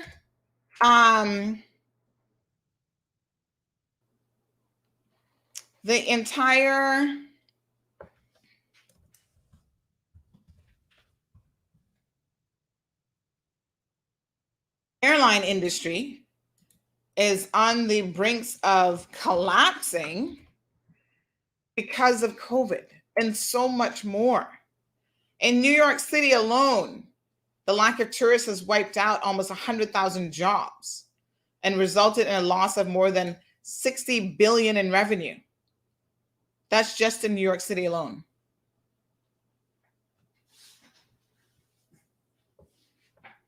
Right? So foreign travelers will have to show proof of vaccination before boarding and a negative coronavirus test within 3 days of coming to the US. Sounds awfully familiar.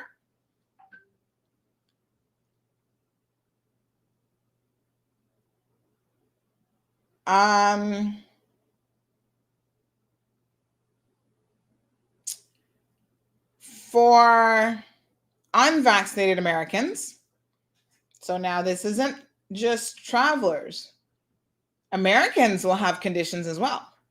So unvaccinated Americans who want to travel home from overseas will have to clear stricter testing requirements. They're going to need to test negative for the coronavirus 1 day before traveling and show proof that they have bought a test to take after arriving in the US. So this is the lateral flow test. So they want them to test when they get back too.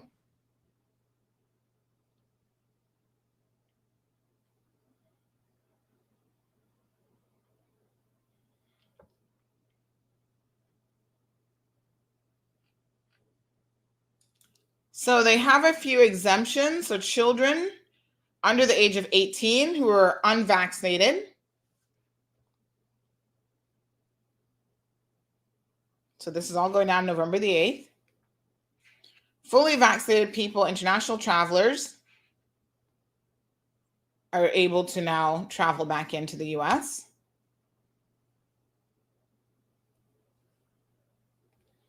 Again, even for them, it has to be a World Health Organization or US federal regulators vaccine.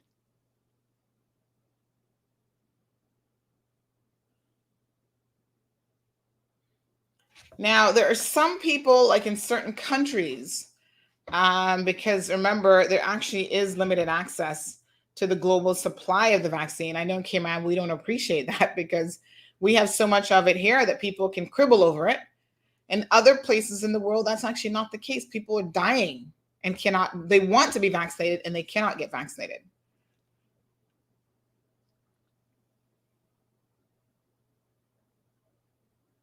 So children older than 2 who are traveling with a fully vaccinated adult will need to show a negative coronavirus test within 3 days of their departure.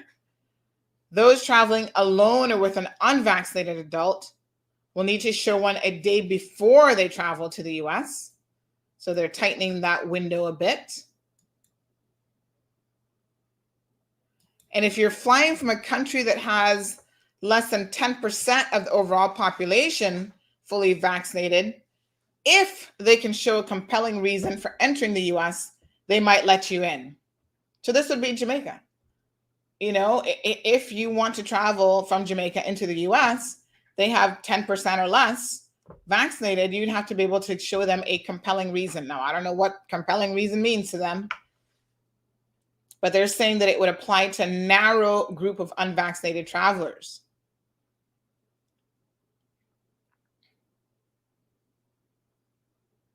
And in some cases, you can get an emergency or humanitarian need to travel in order to cross US borders.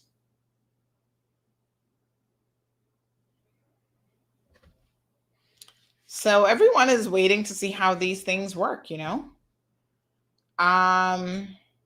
Fully vaccinated American citizens or legal permanent residents arriving by sea or air will need to show proof of a negative coronavirus test within 3 days of traveling. And again, if you're unvaccinated, it's 1 day of traveling. Anyone crossing the border between Canada and Mexico will not have a testing requirement.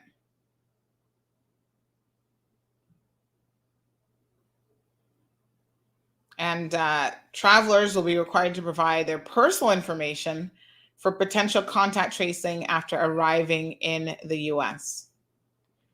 So Moderna is on the verge of, they're saying that their COVID vaccine for children provides a strong immune response for children 6 to 11. They made this announcement yesterday.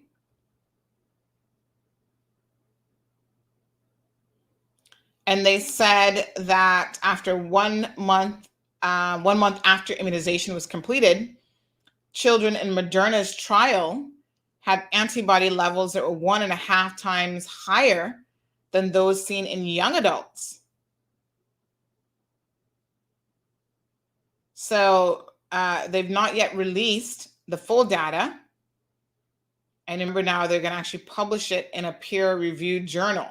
So this is all part of the process of, so remember now I'm telling you with your medicinal stuff, this is what you have to do. You have to provide your data, show how you collected it, how you came about it, and publish it in a peer review.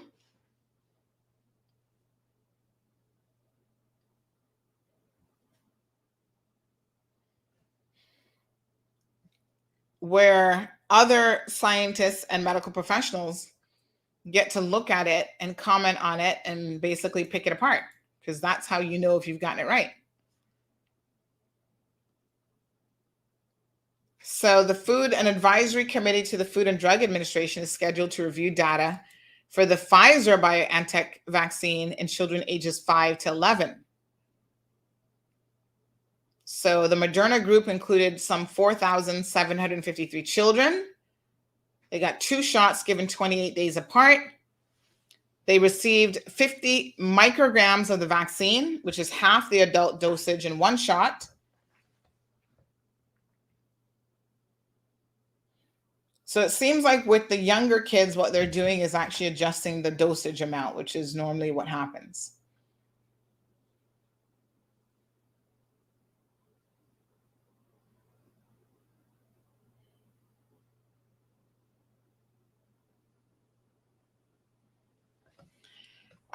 So of course, you know, for the Moderna vaccine in particular, some research has indicated that there's a slight increase of a rare side effect from myocarditis. And in July, the FDA asked both Pfizer and Moderna to expand the size of their trials in order to detect less common side effects. So that's important. The trial numbers do matter. Now, when you have over 6 billion people now that have been vaccinated, you can see that the incidence of myocarditis, and there's one other one, I forget what the name of that one is now, another heart-related thing, is so incredibly small that it is far less than what you would get if you actually caught the vaccine. I mean, the virus, sorry.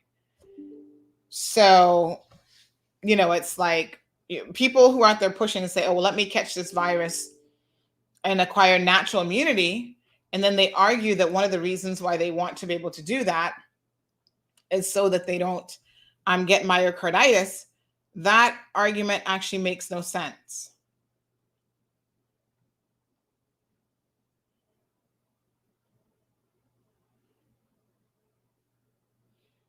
It makes no sense at all. It makes no sense because you're more likely to get myocarditis from the coronavirus. Because one of the things that causes myocarditis is viruses, right?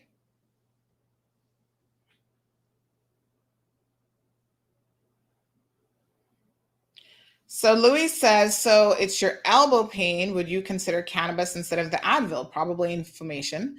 is used to educate ourselves. So listen, I would do cannabis oil. I don't believe in smoking anything. Even smoked meats have an association with an increase in cancers. So I'm not a believer in smoking. But if you have a cannabis oil that doesn't present any other side effects, then yeah, I don't mind rubbing that on my elbow.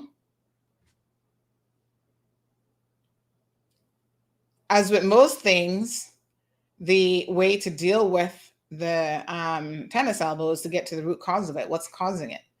It's overuse of my wrist flexors. Typing, basically, is what it is. That's the only thing that I can narrow down that I do in terms of repetitive movement. So, I got my ergonomical keyboard. I upgraded that recently. And I'm doing stretches throughout the day. So I got exercises that I do, wrist flexes. And when I flex it up is when I feel it the most. It's like that muscle that runs the full length of the arm. That's why they call it tennis elbow, because a lot of tennis players, I think, get it as well, because that's the actual muscle that's used a lot when you hold a racket. Because, in racket sports, both tennis and squash, you use your wrists a lot more than you think you do, probably. Squash, you use the wrist more. That's more of a wrist sport even than tennis, but you definitely feel it when you play tennis. So yeah, I'm flexing, I'm doing exercising, I'm doing massage. The physiotherapist, when she really got in there on last week, Thursday, she's like, oh my God, this muscle on you is so tight.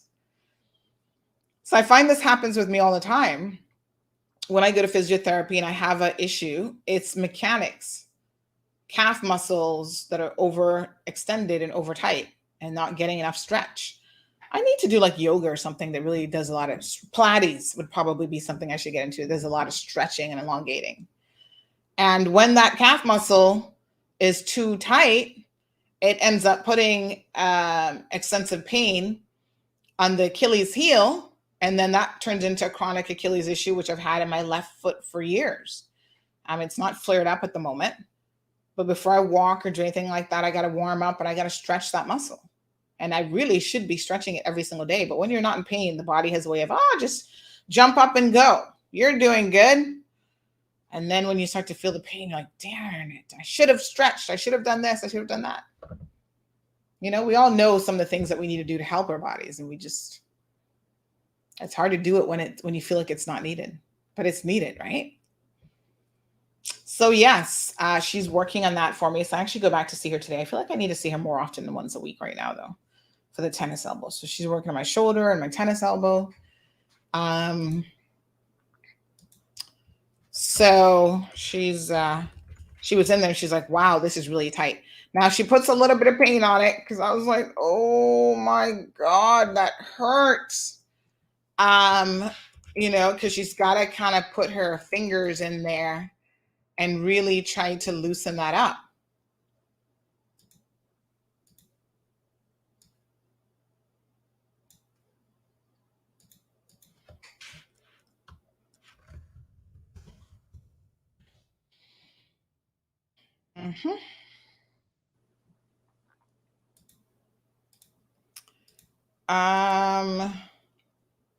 All right. Thank you, Jonathan. He's a proponent of cannabis. Says there's decades of research. Well, unfortunately, the decades of research has not been done. It's not double-blind, peer-reviewed research that shows it's as wonderful as you think. I'm telling you, I have searched far and wide. So I'm open to the conversation. Show me the decades of research by any company, even European companies, because there have been some European companies that have tested it. And the things that their research actually shows is that cannabis is extremely dangerous for teenagers, for the fully undeveloped mind, which doesn't get fully developed until like you're in your mid-20s. It can lead to all sorts of psychological issues. That's what research has shown. So I'm open to looking at your research. So when you make a statement like there's tons of research, I'm like, hey, show me the research. I will read it.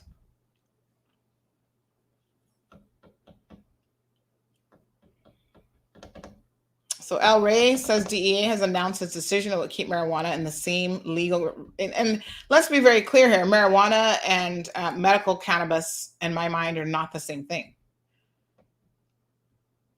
So people who sit down all day smoking marijuana can't claim that they're trying to get the medical benefits of it. They just want to smoke to get high. That's not what medical cannabis is about. Thank you, El Rey, for that additional information. He believes that this is how Big Pharma works along with the government to suppress the access and use of ganja because they know what the financial impact would be for them. But does that stop anybody, El Rey? I mean, think about it. So Big Pharma, let's assume that assumption is correct. Big Pharma is working with government and they're trying to, say, okay, it's a controlled class 1 drug, whatever. Does that stop anybody from going and finding a spliff? Most US states allow you to use cannabis, and you can get that little doctor's note. It's the easiest thing in the world to get. And it is now a probably billion-dollar industry in places like California, Colorado. And I don't see anybody in California being any healthier than they were pre-medical cannabis. No one in Colorado is any happier or any healthier. They might be happier, but I don't see that they're any healthier. So you can't, the whole concept of medical cannabis, despite it being so classified as a Schedule 1 drug, that's to stop the Mexicans from bringing it across the border illegally. But you can legally get cannabis with a little doctor's prescription. And trust me, those doctors in the US and even Cayman will write you a cannabis prescription for anything. I have heard people going in saying, oh God, I'm trying to think of some of the more ridiculous things. And certain local facilities on island will write you a cannabis prescription for anything because they're now making money off of cannabis. So the irony of it is the cannabis industry is now becoming the big pharma of what big pharma was. It's not big pharma in that it's like, it's the doctors writing these prescriptions. They're peddling in the vapes. They're doing all sorts of stuff to make money. Everything they do is about making money. They don't care what ails you. They're like, oh, you want cannabis oil? Great, because they know it's so popular. In fact, there have been people who've been caught smoking marijuana illegally, and then they have gone to, after they got arrested and after they got charged, they've gone to a doctor's office to get a note retroactively. Like, oh, can you backdate it for me? So that when I go to court, I can say, oh, yes, I forgot. I have a cannabis note.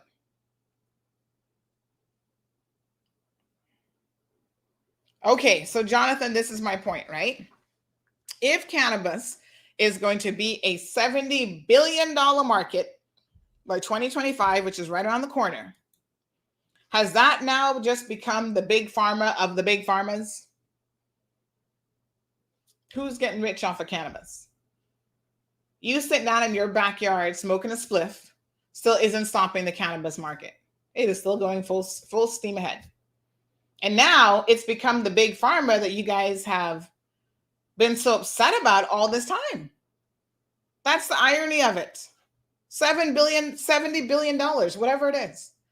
That's now big pharma. Isn't that ironic? But that's your cannabis that you want.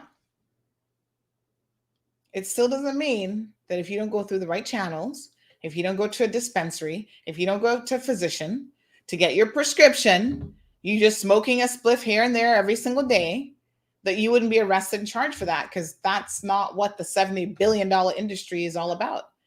It has to be regulated in some way or another. But my point is, El Rey is going to become big pharma with those kind of numbers. Come on now. They're going to trump big pharma. So someone just said, good morning. I know of an 80-plus-year-old woman who is prescribed cannabis vapes for overall health. Guess which local facility?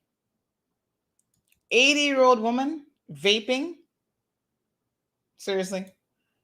First of all, she lived to be 80 for overall health. That just sounds like a crock of you know what. Another question from a viewer says, if cannabis worked, why are they having such a problem in Jamaica? I mean, let's just be honest. If cannabis was so great, nobody would ever die in Jamaica because everybody's smoking a spliff.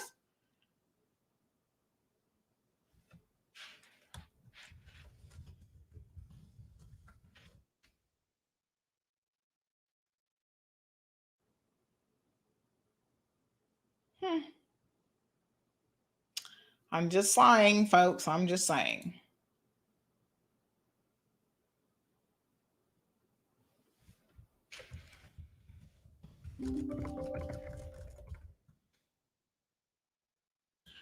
All right, good folks. Interesting conversation as always. Thank you guys so much for tuning in. Yes, El Rey, but those small businesses are getting. We'll have to look into this because I want to know who's making that money. You say it's small businesses, but I'm really curious about who's getting rich off of cannabis. So let me see, Colorado. Let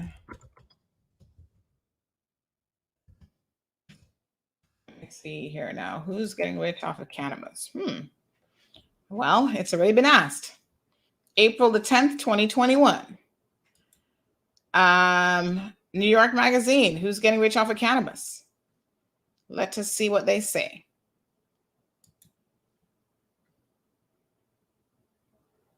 So this was a legalization of recreational marijuana for people over 21. Lawmakers and experts predict that the weed business will rake in $4.2 billion in annual revenue. But despite efforts to ensure that this financial windfall benefits people from communities ravaged by the war on drugs, irony of it, due to the nature of the weed industry, large sums of cash will still flow to large corporations. It's still big pharma. They're still making their money because they have the wherewithal to set up a dispensary quickly and effectively and market it and do all this other stuff that little Joe Schmo on the corner smoking weed all day doesn't have. He doesn't even have the skills or the resources to get it off the ground. So of course, big pharma is going to walk in there and take over. Are you going to mind buying a stick of weed from big pharma versus a little guy in the street? Probably not. This is an interesting article. I'll share this with you guys. Read this one. Listen, several states with equitable intentions have run up against the reality of dicey banking options for marijuana businesses. Because again, the people who control the industries are going to control big pharma, the banks, the rich and wealthy. They always are going to have the upper hand. And this is what y'all just don't understand. So even with legalizing marijuana, that's not going to help you. I mean, you can get your little spliff and not get arrested. But is it going to help you earn any money? Right? An economic empowerment plan from 2016 in Massachusetts. Here are the reality. As of 2020, 2 years after legal sales began in the state, 0 EEP, economic empowerment plan applicants had managed to open a cannabis business. Right? Why? Because dispensary licenses were effectively auctioned off to the highest bidder by towns given the final say over whether or not they would allow sales in their communities. Yes, because somebody comes in and says, oh, look, I can put up a dispensary that's going to be professional. We're going to have these control measures. We're not going to have drunkards hanging out, all day outside of our business. We're going to have security. We're going to have this and that, all this kind of stuff. Little Jonathan here wants to do the same thing, but, he puts together his little proposal to the town and they're like, we don't think that Jonathan's going to be able to do it. We would trust the company that has the financial backing already and has a proven history and track record. Let me give you guys another article to read. Cannabis capitalism in The Guardian. Who is making money in the marijuana industry? It's great to think that marijuana is going to be the equalizer for Jonathan and other disenfranchised young people, mostly young people of color, to be able to jump in there and make tons of money. But the reality is it ain't going to happen.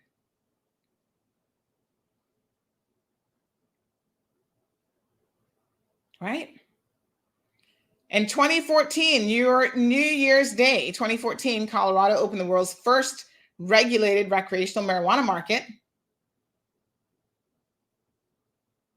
It says here that the business climate for weed companies has proven immensely difficult for a number of reasons. And you can read that article to see what those reasons are. I am all for the small man breaking into any industry, but I think you need to be realistic about what that means. Here's a June 2021 article. Says, can you get rich from cannabis? Let's look at the marijuana investments. I'll share this article as well. It's kind of like someone was asking me yesterday about the whole Bitcoin industry. Everybody wants to get in on it. Everybody wants to get rich quick. And boy, there are some people who are making some money in this virtual currency. And this person said, you know, what about us? What about the little person? How do we get in? What, you know? Well, I've seen a lot of little people in Cayman tried their hand at it and they lost thousands of dollars. That's all I saw. Remember when that was a thing a couple of years ago? I remember Skylar, the hairdresser. I went to get my hair done and Skylar's there. Oh, hold on one second. Don't make the color burn your hair because I got to go check what's going on with the bit currency market right now. I'm like, Skylar, shouldn't you be focusing on doing what you do best? Which is try to color my hair without making it fall off or damage it. You know now all about Bitcoins? Oh, yes. Oh, yes. Somebody came and recruited me and they sent me this package. And so now I'm an expert looking at my computer and reading and interpreting Bitcoin markets. Okay. A couple months later, because there are people ringing off my phone about Bitcoin, honey child. Oh, Sandy, you know so many people. You need to get in on the Bitcoin market. Da, da, da, da, da, da, da. And I'm like, as a poor person, I'm a little bit more cautious with my coins because I ain't got nothing to waste. So I appreciate your enthusiasm about the Bitcoin market, but I will sit back and watch and see what happens. And within a couple months, the conversation went flat. All of you who got into these pyramid schemes and signed up and did the most, tell me right now, how is your Bitcoin account doing? I want to know. You recruited a few people.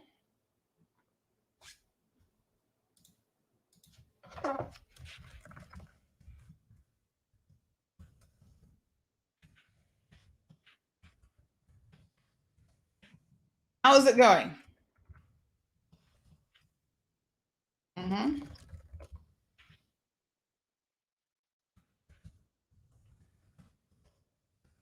I know a few people, they don't talk about it anymore, but they were trying to recruit me heavily. And I'm just like,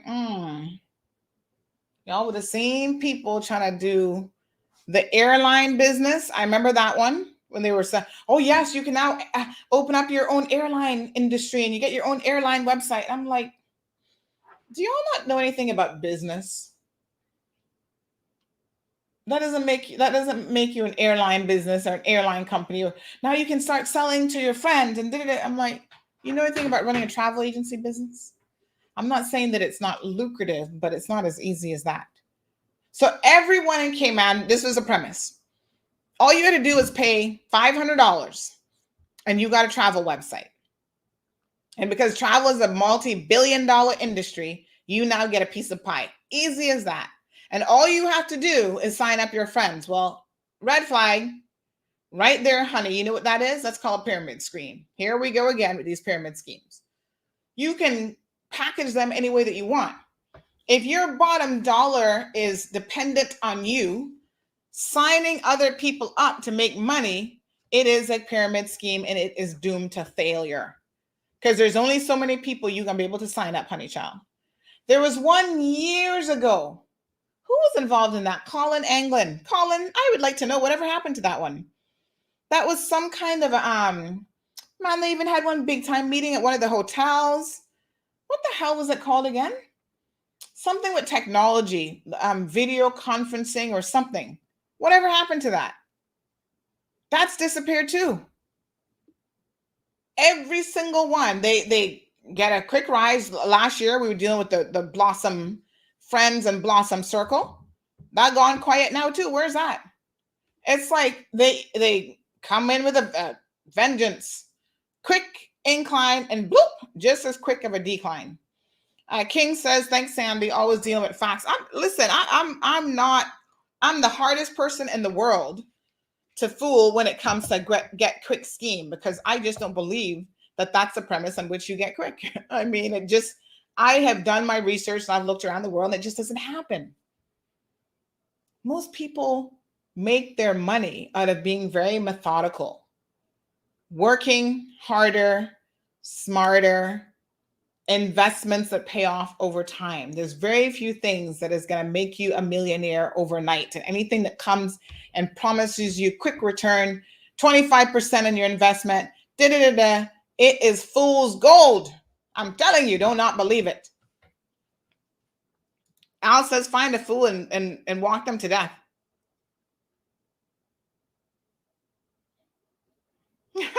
Sandra says, thanks. You are easy on the eyes with the filter. Love you, but sometimes you talk shit. Kiss, kiss. Well, Sandra, you yourself has admitted every Thursday you get drunk and talk shit. So, I mean, if I talk it sometimes, that means that what's sometimes to you? 20%, 10%? But the beauty of it is you don't have to sit here and listen to any of it. Personal choice, freedom. It is what it is. You can go and find someone who says what you want to hear. Because that isn't necessarily this program. Some of you might agree with some of the things I say, and then sometimes the cold hard truth isn't what you want to hear at all. But at the end of the day, it's my opinion, and you don't have to like it. That's why we live in a democracy, because you can hear what other people have to say and say, I don't agree with that. Or, yeah, I agree with some of that, or not all of it, or whatever.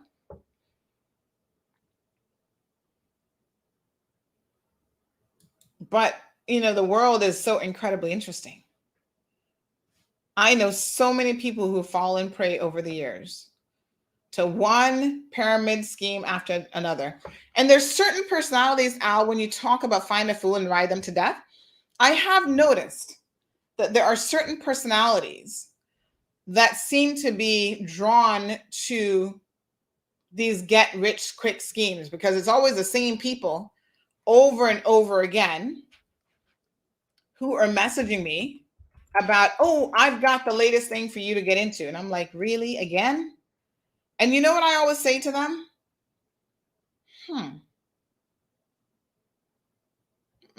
What happened to the last one that you were doing? And after I ask that question, they just disappear because they can't answer the question. But it shows you have a track record of falling for these schemes. And in the long run, you get a few dollars for signing up a few people, and then that's it.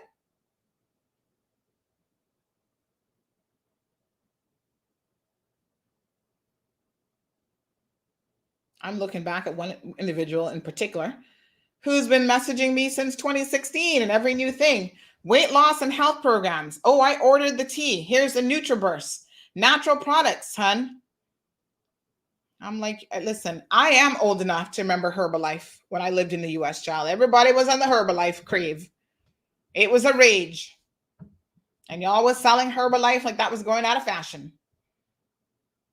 Everybody in the US became a Herbalife sales agent. And man, they were organized. You saw Herbalife, what do you call it? The stickers, the magnets and cars everywhere. I'm a Herbalife representative. I'm this and that. I'm just like, and those are my college days. So I remember it all. And where are they now? How many Herbalife agents are still around making millions? Yeah, they kind of got in trouble for actually running a pyramid scheme, as I recall. Anyway, fool's gold. Don't be tricked. And when you get caught up, I think sometimes all sorts of people might get caught up in this stuff. When you do get caught up in it, you take your losses and it is what it is. You just keep it moving, I guess. The irony for me is always that the people who have the least amount of disposable money to lose are the ones who are always quick to jump on these schemes. It's like, do you not value your money? Because you're the first person to jump in a pyramid scheme knowing you ain't got no money. all the poor people that last year were running to sign up and get these family schemes going and taking people's money, they were honestly the least